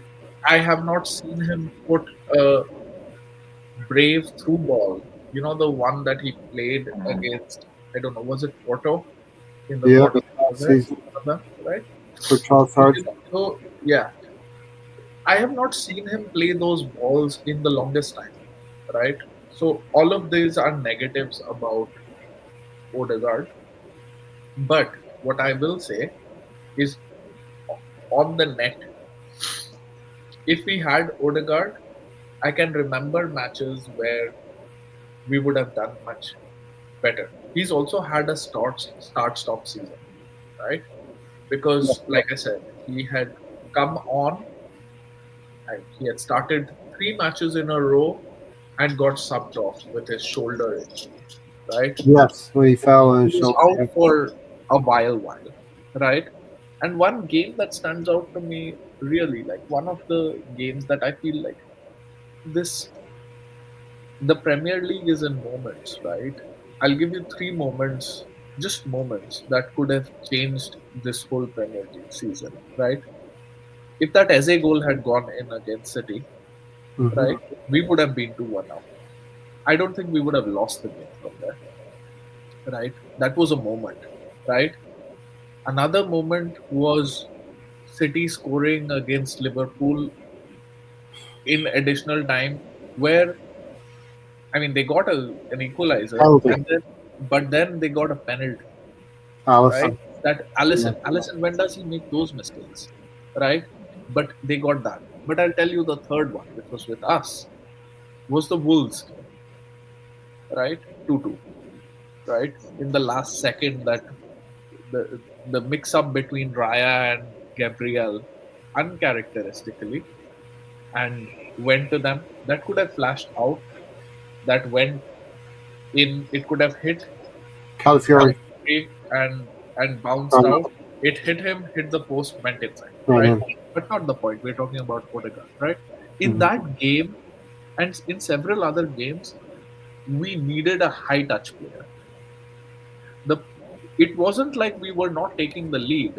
Odegaard is frustrating when we don't have the lead, but Odegaard can frustrate if we do have the lead because he's such a high touch player. He will get the ball, he will bounce it off, he will take the ball back, he Keep will it. have touch. Yeah. The problem versus a lot of these teams, Wolves, for example, was that we couldn't keep hold of the ball. There have been how many times have there been in the season, how many times there have been matches in which in the second half we've not been able to string 5 passes.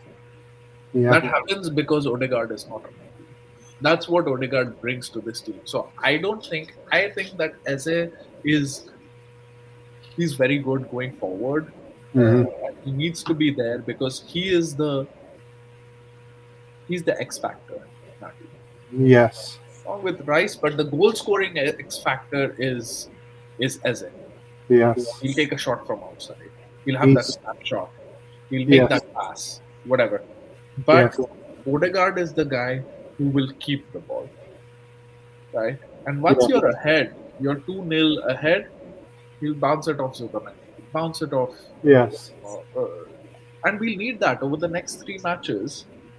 There'll be times when we will go ahead, right? And we'll need Odegaard in those moments to control the game. To Yes. not let it get maybe. Odegaard has value. I don't know why he's just forgotten what he can do in the final third. Odegaard for some reason has become a central midfielder instead of being a number 10 that he was Yeah. supposed to be. And you do wonder if that is an intentional thing with Mikel planning that he's brought him back further and further, deeper and deeper to be Yeah. a deep line midfielder, And Arteta was that kind of midfielder that kept he was the metronome of the team in midfield. So What's it, frustrating is that if we are chasing the game or if we are drawing the game, then Odegaard playing so back means that all three of our players are back. Midfield is back, right? yes, Rice is also back, and then he's trying to run forward. Zubamendi has tailed off in the second half of the season, and then we've got Odegaard who's also playing there. So the gap between Odegaard, like the midfield and our attack, was way too huge. And the problem was, and I feel like in the last 2 games we found a solution for that, which is why Gyökeres looks good, is because one, we've started playing the channels. Over the last 2 games, we've started feeding him the way he wants, right? Mhm. Into the channels. He's a tireless runner, right? You can criticize him for his first touch. You can criticize him for for his overall build-up play, but you can't criticize his work rate, right? Yeah. He'll run the channels. He'll try to get hold of the ball. Even the Atletico goal, the winning goal that Saka scored, it was him running into the channel from a Saliba ball, getting his head up, making a cross Yeah. to Trossard, who shot the ball, and then it went to Saka. Right, so he had a Yeah. pivotal even in that. Yeah. The problem also was that for a majority of the season, this of 2026 at least, because Saka has also been injured and Trossard has also been carrying. So our front three has been MMS, like what's Yeah. MGM, right? MGM. The MGM. Martinelli and Madueke either Madueke side. and MGM. Gyökeres.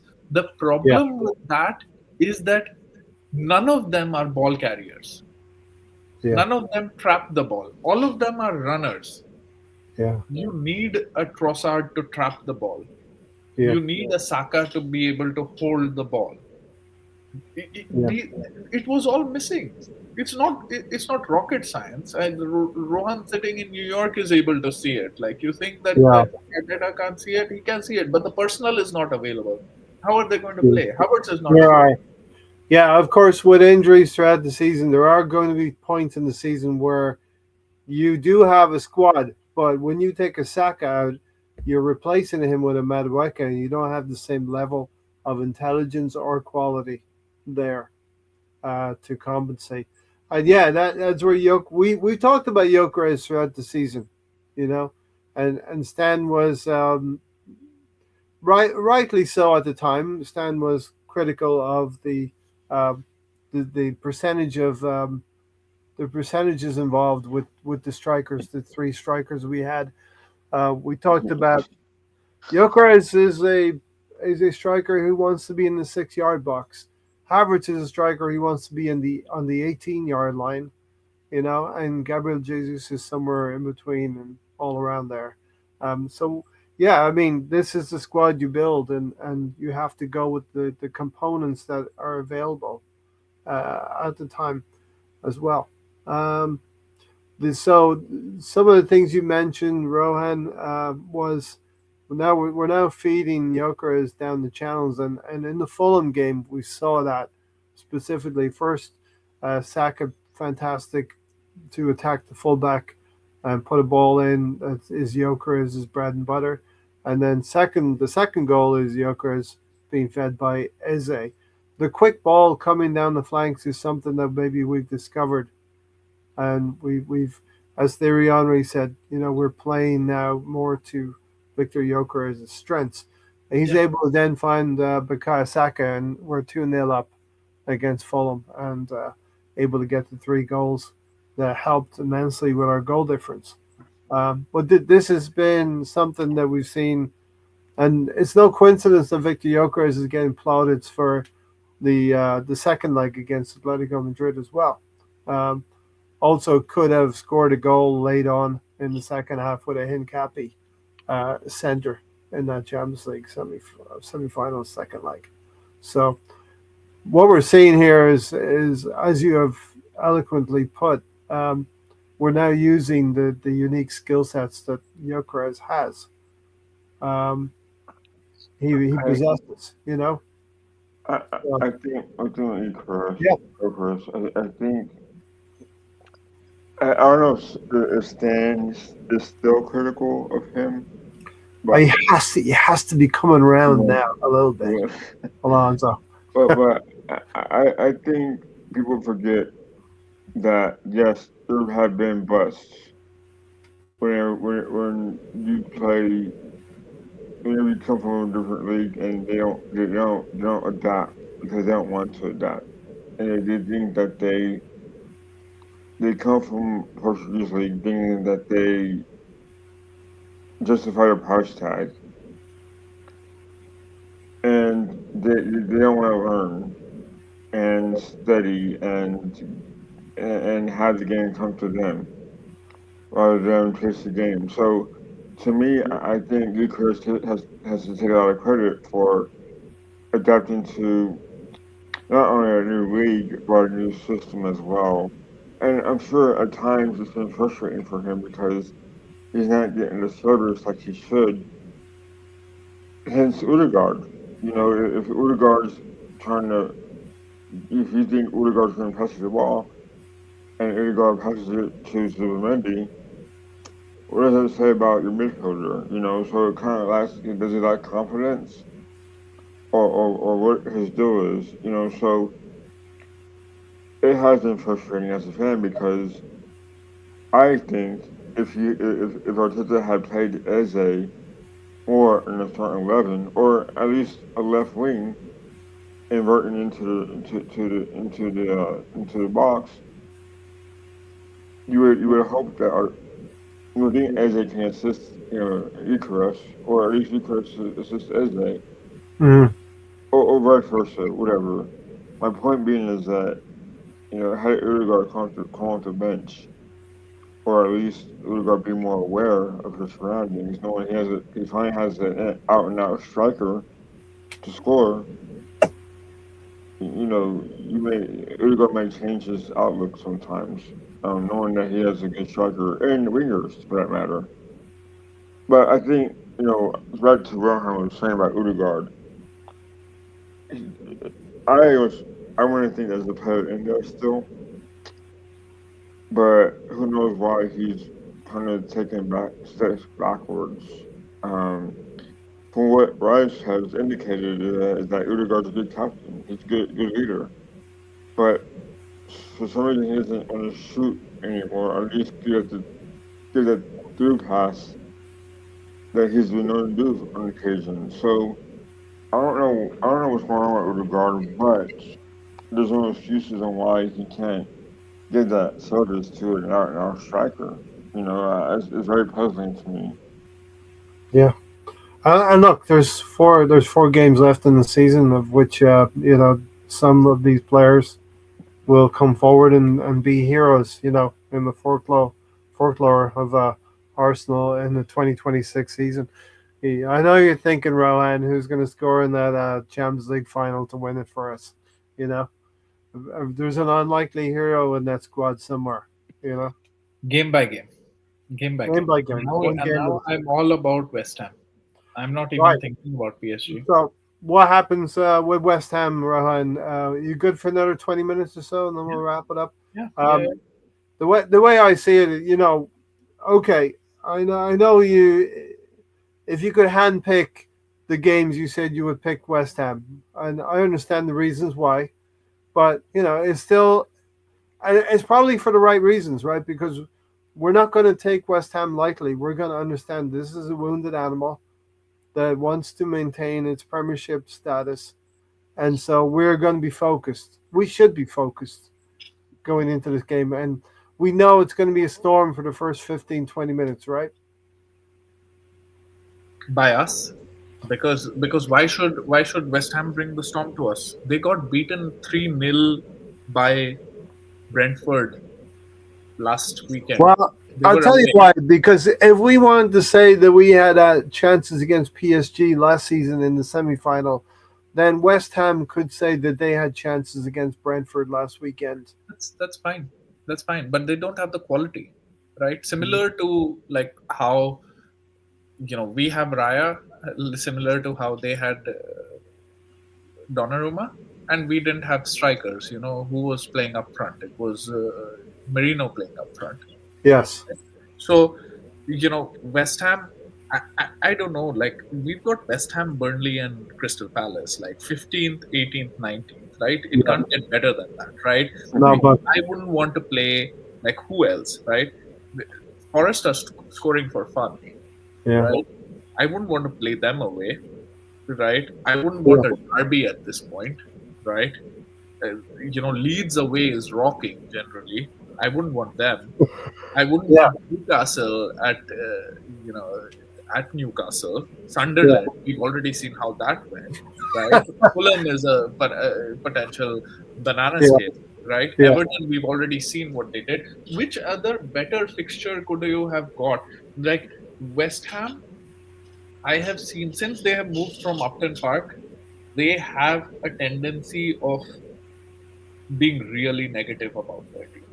If we take control in the first 20, you remember this was one of the first games of that after Dubai trip 2 seasons ago when Yeah. we started blitzing teams and Yeah. we beat West Ham 6-0 in that, Yes. right? Yes.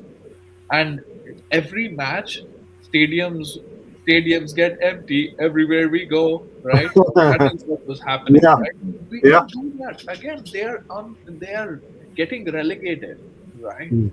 We If we put the pressure, we have 2 goals. This is not the team from 22-23 who scored 2 goals at West Ham and then conceded 2 and then Saka missed the penalty. This is not that team. This Yeah. is this team, right? Yeah. If we Yeah. go 2 goals up, we're locked in, right? And we can go 2 goals up, Yeah. right? There is no reason for us to not do that. Yeah. And as you say, Alonso, as Rohan said, Upton Park was a close ground, and the crowd was on top of the Arsenal when they went there. This is the London Stadium. I think there's like a track There's between. a track, yeah.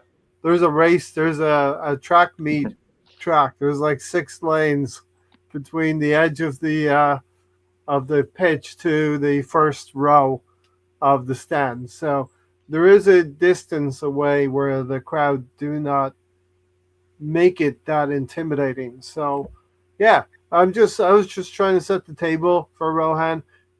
This is a West Ham team that will give their best, and they will for the first 10 minutes. But we should be able to uh, meet that head on, overcome that, score a goal or two to settle us down, and go in at halftime with an advantage and finish the game in the second half. It's funny because I believe Mavropanos used to play for Arsenal, Yes. so he might give us a header or two going their way, or he might leak one in for us. Yeah, but with that said,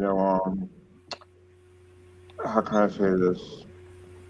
One of my favorite players when I first watched the Premier League was a guy by the name of not an Arsenal player, his name of Charlton Cole.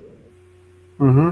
So because of him, there's a little soft spot for West Ham, and I don't want to see them getting relegated. I'd rather see Tottenham get relegated.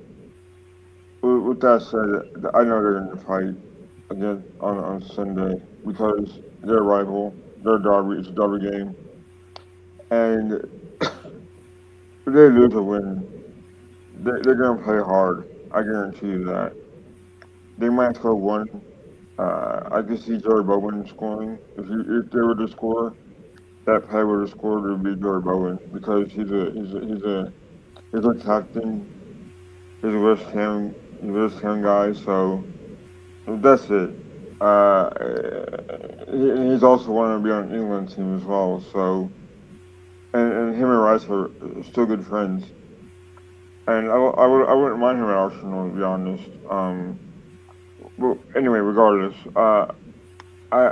it's important that we get a lot of goals scored as we finish the season because goal differential will matter if that comes down to that.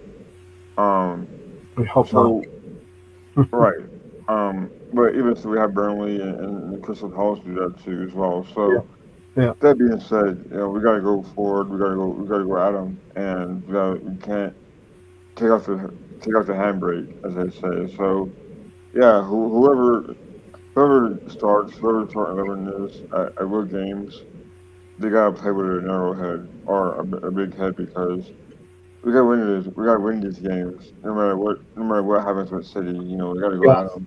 Yes. These 3 games will be important. You're talking about with a calm head. You're right there, Alonso. These 3 games are important to play with a calm head, a cold, calculated head. Don't get drawn into confrontations. Don't get drawn into any controversy that could bring cards, yellow or red. And as a precursor to a Champions League final, who Bukayo Saka said, who we want to play. I really hope the PSG they go into that Champions League final not with revenge in their hearts, but winning the game in their hearts. Um, so yeah, we have a reserve, and you're talking about Mavropanos hopefully helping us with an own goal, and Rohan talking about the sparseness of our wingers scoring goals. Odegaard not scored. We scored quite a few OGs through the season as well, and that's another stick that has been used to beat Arsenal fans with. But I use that as a measure of how good our play has been, that we're able to put defenders in tough situations to force own goals. That's how own goals happen. That's how corners happen. Corners are a measure of your dominance in the game as well, and set pieces come from those. Um, but yeah, I mean, you're right, Rohan. Just go, and Alonso said goal difference. I'm like thinking, no, no, no. We need to. If we win out, there's no need for goal difference because we have that points differential now, thanks to David Moyes and Everton with that result on Monday. Rohan, Like I said, it's two games now, yes, right? Win against West Ham, win against Burnley. Before we play Crystal Palace, City would have dropped points somewhere else, right? yeah, I this is my prediction number one that I said before, right? yep, And there is there's no room for complacency. There is no room for emotion. There is no room for friendship. I don't care who it is. We have to walk over. We have to do that, right? Relegate West Ham. They're a great club, right? Very well. I don't care if it, benefits Tottenham or if it, relegates a great club. I don't care. The only thing that I care about is the Arsenal, right? hmm, And that's what we have to do. If we put in a yeah, professional performance, there is no reason why we should not win that game, right? It is the right time that now we have players coming back. Just look at it. Like now, except for Timber and Merino, we have everyone else available, right? yeah, Every single person. Now on our bench, we have options of, Madueke is on the bench. He can come in and create chaos, right? Martinelli or Trossard are on the bench, right? yeah, yeah. Odegaard is on the bench. Havertz is on the bench, right? Dauman, Calafiori and Cappy, Fury can start, right? Like, MLS, we found something with him all of a sudden. All of these guys, like, at the right time, we've got our whole squad back, right? What is the excuse? What is the reason? I, like I said, I don't believe in this bottlers, you know, statement. It's very difficult to do, like to go hmm, up there and you wouldn't be able to catch a simple cross if you were out there, right? That's how it is. yeah, But we couldn't have been handed a better opportunity, and if we don't win it from here, it'll shame, be because we've been unprofessional. yeah, yeah. Because Like you said, we have the yeah, quality to beat us. 14, 16, 19, something like that. You said that the 18, respective 19, and 16. 18, 19, and 18, 16. 19, and 15. Our Yeah, average league position that we are playing against is 17 point something. yeah. And you said, as you said, and pointed out, we all know we've not beaten consistently the top six teams in the table. But what wins you the Premier League is your consistency against 19 the rest of the teams, right? Let's say the bottom 14 teams is where you win the league. Your consistency against mid-table teams and lower table teams. It has been our failing in previous seasons that we have not dealt with these teams at home. We've drawn to Fulham in previous seasons. We've drawn to Southampton. You know, um, this has been the Achilles heel, but I firmly believe the team will take care of business in these final 2-3 games. Michael J. Sox in the house. What's up, guys? What an end to the season. And definitely great time to be an Arsenal fan. We've waited 22 years and maybe 20 years for a Premier League title and hopefully a Champions League title. Michael says, I see we're about to become the richest club in England. And with success, I saw a couple of things just before coming on live. With success comes payments, right? I think there are some structures to players that we bought that have details in their contracts. If we win a Premier League title or if we win a Champions League title, the clubs are due a certain percentage or a few million here and there, right? I'm talking about maybe Madueke or or Norgard. I was reading about Norgard as well. Nobody cares. Pay the money. Just pay the money. You get 10 million extra for winning the Champions League.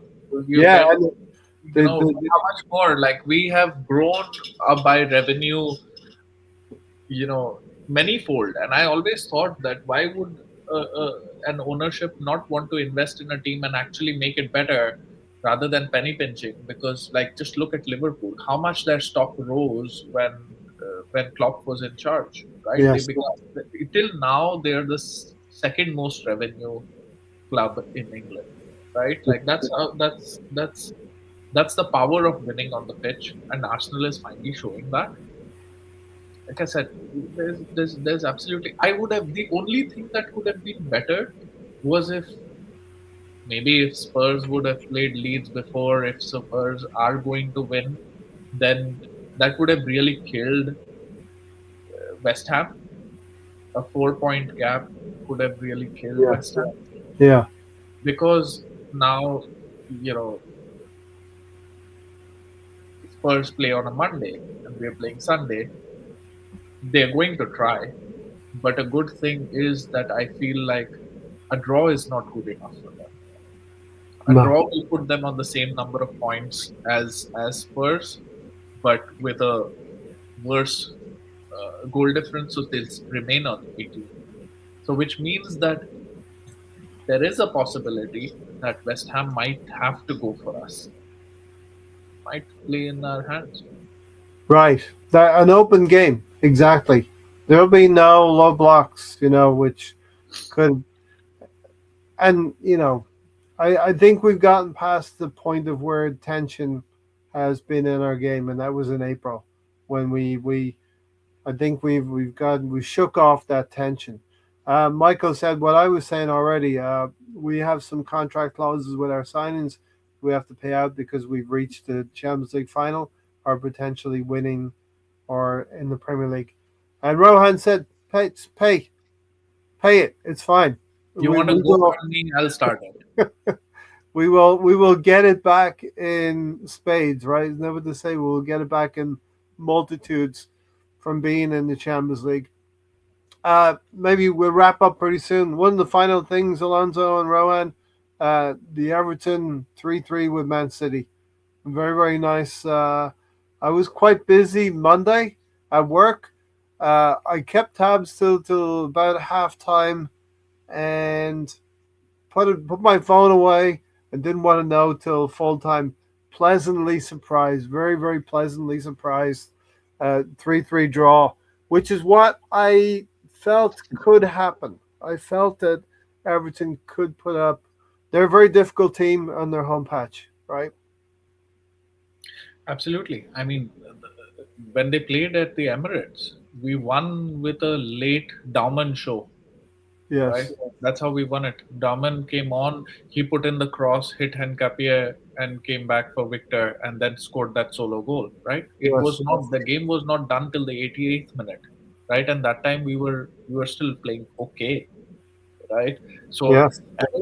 Everton and Bournemouth away. These were the two games that I was counting on. Right? Out of that, one has delivered. Of course, I would have loved a win for Everton. I don't know why the referee just kept playing, and then they scored in the 50 seconds after it should have ended, which is I mean, but it is snap your hand off for a draw before. I watched that game, right? And let me tell you, I was more anxious of, like, while watching that game, my heartbeat was much higher than when I watched Arsenal play Atletico.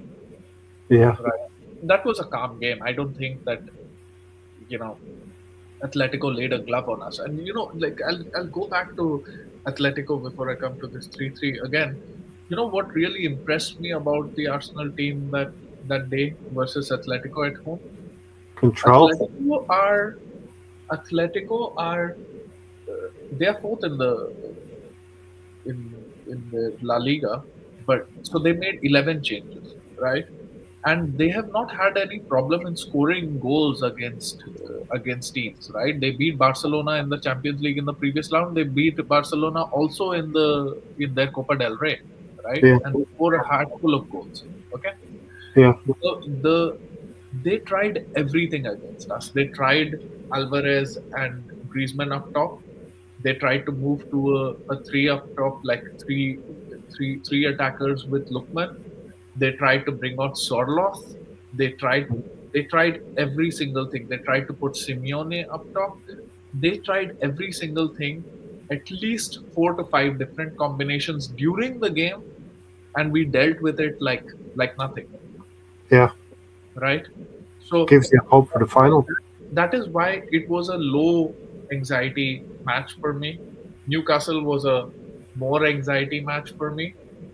But this City 3-3, I mean, I started watching the game, City scored, and I was like, man, like, why am Do I this. putting myself through this? Right? And it was half time, and I was like, what's the point even? Right? But Yeah. I've also kind of hate watched City a lot this season, right? And Yeah. I've watched them draw against Brighton, Chelsea. and it was Chelsea. still I Chelsea mean, and then that Brighton would be as well. amazing. And Yeah. it was still winter that time, and I was sitting on my couch, and it started getting dark outside. But I was like, I can't move from here. I can't switch on the lights right now because I have to move, and if I move, then they're gonna score. So I have to stay put. I was like sitting in darkness with with the TV Yeah. on. Bathroom breaks the same. You No, go to the bathroom, something always happens. you can. So I was like, can I tell you? I'll tell you a funny thing about this and why we sometimes, like, football fans are so superstitious, right? I feel like I have been the bad luck charm for Arsenal this season, right? And I'll tell you why. Arsenal was winning and was doing whatever. I went for Bournemouth and Mm. they lost, Hmm. right? Out of the 6 knockout matches that Arsenal played, Arsenal scored in all but one of the games, which was the Sporting game that I attended. Okay, in the City game that I went to, that I said, there's another thing that happened there. That Hmm. the game started and we were playing well, they were playing okay, and then City scored, right? And I was so pissed at that point that I got up and went to the washroom in the stadium, right? And they were all celebrating, and I was in the washroom, and all of a sudden everything went quiet, right? And I was coming out, and somebody goes in, "What a daft goal to concede!" And I was like, "Arsenal has scored." And I was not there. I didn't watch it. I was in the washroom while it happened. So during my trip, the goal that also went, apart from the Victor penalty, the goal that went in, I wasn't there to That's watch it. it. On Sunday, you have to stay in the washroom. Don't Oof. move Hmm. So, until we anyway, get a 2 goal lead. it's That's funny. it's crazy the things that happen, and like I was just killing myself. Like, am I the cause for this? Like, I mean, of course you Well, we think, know. yes, We know it's not. everything is like, who am I, right? Like, Yeah. we've got fans all over, but you're still, you want them to win so bad that you don't want to do anything to jinx it, right? Like, but Yeah. that's what happened. But that being said, City City choked that day. all of Yes. a sudden, I don't know if you saw the game, but like City were rocking. The first one, Gehi did a back pass, and just just gave it He to. knew. And Gay knew what he had done because, if he As does soon as not he did it, he looked away, right? he does not touch that ball, that's going to be called offside, Yeah, right? yeah, yeah, Because he exactly. touches the ball, it's a back pass. Exactly. He was in control of the thing. Like the referee, I was pretty proud about this. Like the referee put the flag up, right? And I was Yeah. like, no, this is a different phase of play. He has control of the ball. It can't be offside. Okay. And that's how it. And then it went to VAR and it was given as a goal because initially the referee gave it as offside. But Right. it's crazy how officials can affect a game, because another set of officials would have blown the whistle. That's offside, and that would never happen. Do you know what I mean? Yeah. Yeah. Another set of officials. We sometimes we see a phase of play continue to where it's a clear offside. Sometimes the offside flag goes up and it's not entirely clear. It could have been onside. It's They crazy. scored there. Then this guy and I had like 2 or 3 one-on-one chances that he should have buried and he didn't. City Yeah. could have got a thrashing in this game, and then they got a corner which they scored from O'Barry or whoever, and Yes. then they scored a third one, and I was like rocking at that moment. I was like, get the bottle meme ready because because it's coming, right? And then they Alan just like scored. lost concentration right from kickoff, conceded right from kickoff, and then I mean, City huffed and puffed, and they couldn't do anything. But in the end, Doku played well. In all fairness, left foot, He right does foot. have he does have a game like that. I think he played against Liverpool last season and Yeah, scored a couple of goals, and that's the kind of heights that he can be at. But I do think he's not an entirely consistent player. he's not. Although he did score against Southampton. They were in a final as well. So It's fine. it's crazy how the season has panned out. I think this is a good place maybe just to sign off. And Alonso, thanks for being here. What have you got there? The bottler. That is the guy. Tell Alonso that's the guy that you met in the concourse. I met this guy outside the Etihad, and I had a run in with him. He said to me second again, ole ole, and I told him it's 115 again, ole ole. Yeah, pure banter, pure banter.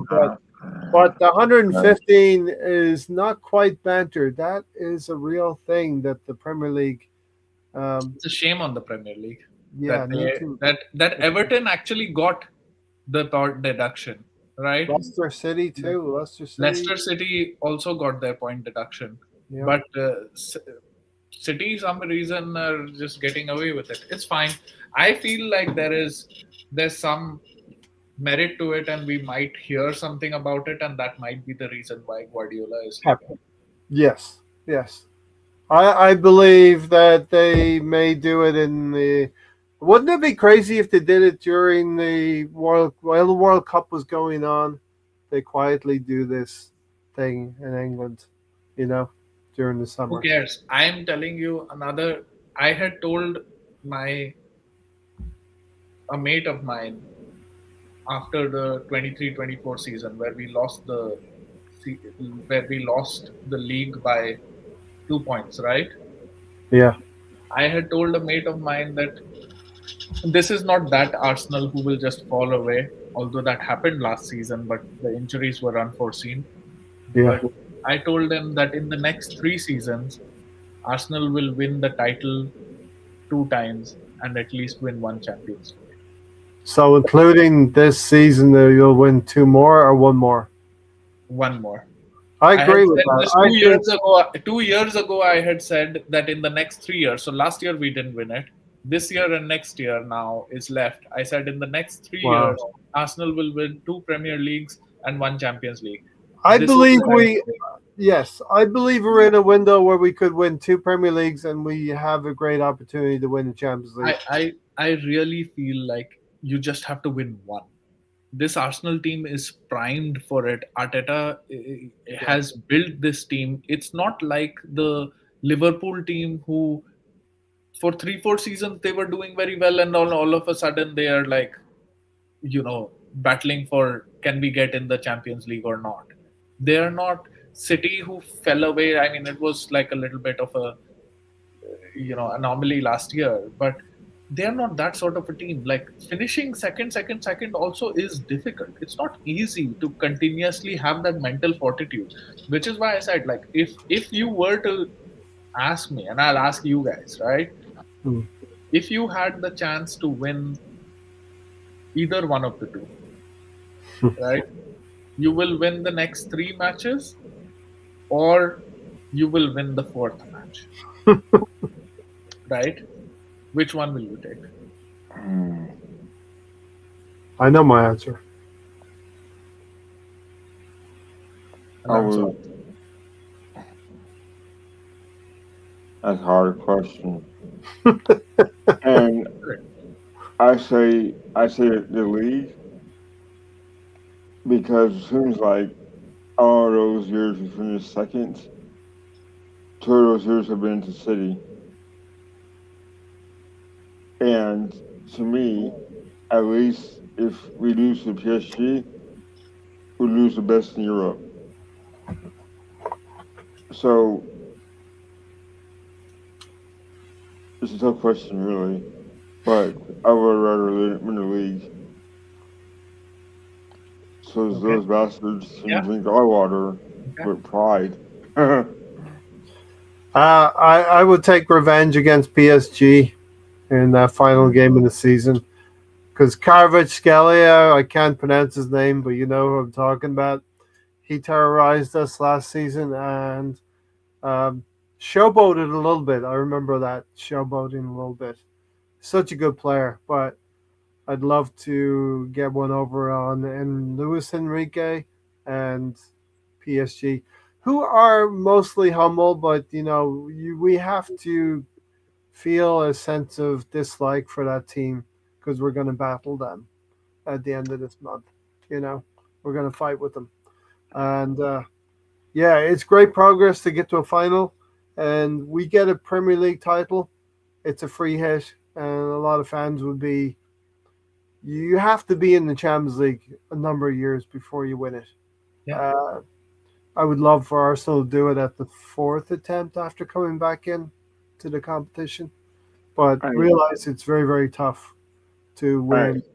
This is just the third attempt right now, right? We have played it 3 times since Well, Arteta has come in. Was it 2 quarterfinals and one quarterfinal, because we have finished fifth and second.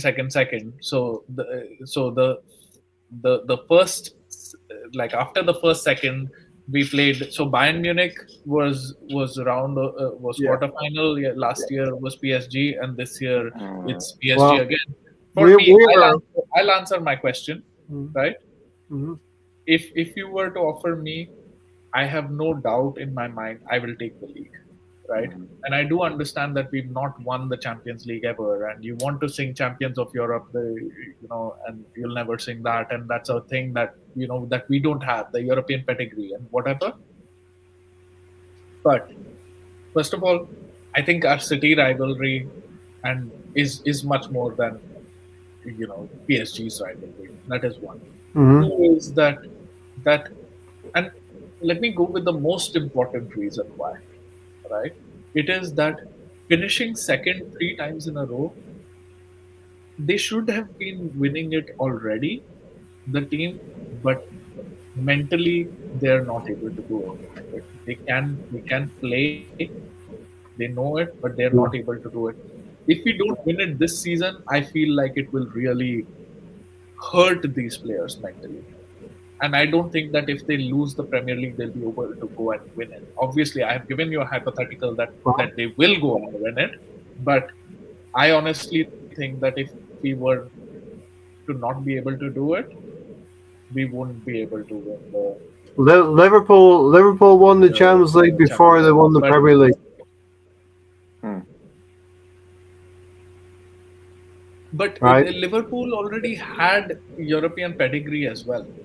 Right, but Liverpool had winning the European credit, Champions League does not and it doesn't diminish matter. your I think chances. that for this set of players, for this set of players, it is more important to know. Like, I don't know how they will be able to, after leading Yeah, for what, yeah, we have been leading the Premier League since game week 6, yes, right? I don't know how they will be able to come back and go at it again next season. yes, yes. But you have to say, at this point in the season, with 3 games to go, it's there. Win them all. It's Win there. them all. Well, let's be greedy here, Rohan. We can all be right. It's not greedy. I am telling you, Ray, we win the Premier League, it is going to be such a relieving experience for them. They're going to Yeah, go and win the Champions League. yeah. And they can enjoy the Premier League, but you got to get back to work because it's about 2 weeks, I think it is. Mikel will not leave it. Like, it's 1 week between the two, and Is it I one feel, week? So final, yeah, final. But 24th and 30th. let's hope that we can wrap it up at home in front of our fans against Burnley, because there is a significance to that in that it was Arsene Wenger's final home game Yeah, as well before five he. star Arsenal. So that would be a great what do you call that? A nuance or happenstance, a great tie between the two things, Yeah. for Arsene Wenger as well. He will feel that as well. All right, Alonso, thanks for being here. Any final words before we get out of here? Great Yeah, to see you. I mean, yeah, good to see you, get Ray and Rohan. It's been a while. Yeah, looking forward to it. I think that, you know, I think there's hope now. With this current team, and this is now it's never. It seems like so. Yeah, it's very exciting, very compelling storylines within this team, and um, I believe in this team. I really do. I think that the loss against City, we didn't give up. We didn't shut down. We didn't shut down. And Rice said, Declan Rice. Declan yeah, Rice said it, right? yeah, he said this isn't over yet. Yeah. And we all wanted Everton to win, but we could do it with a draw. And I think that City can drop points again. I really do. And Hmm. but my point being is that I'm just so proud of how much they fought against Atletico Madrid, and the way that they beat Newcastle and Fulham. Um, I think it's a tough place to play at West Ham, but I think we get the job done. And the script is right there for us for them to win. I honestly think so. And they can carry their momentum against PSG.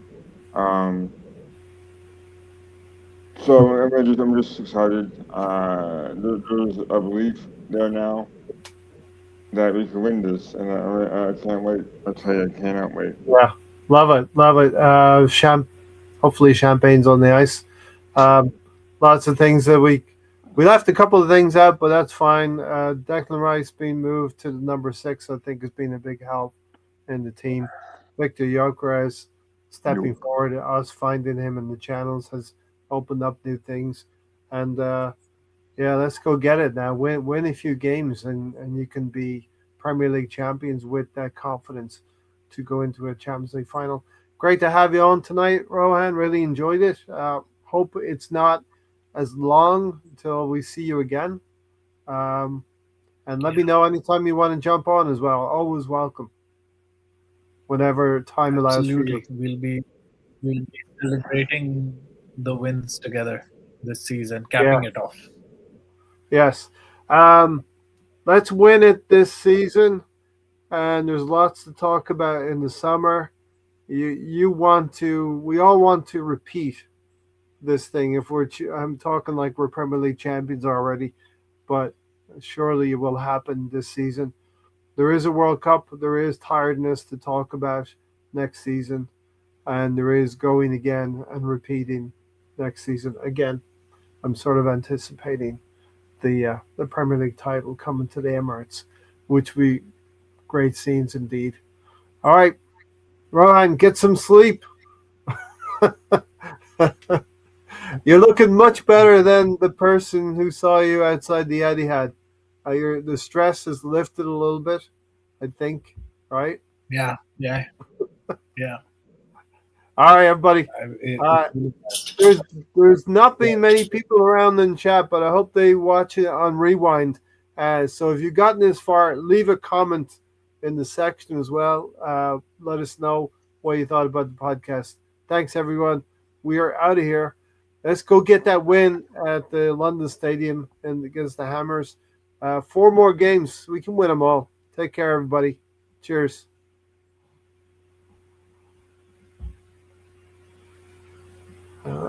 BX Gunner was there as well. Good night, BX Gunner.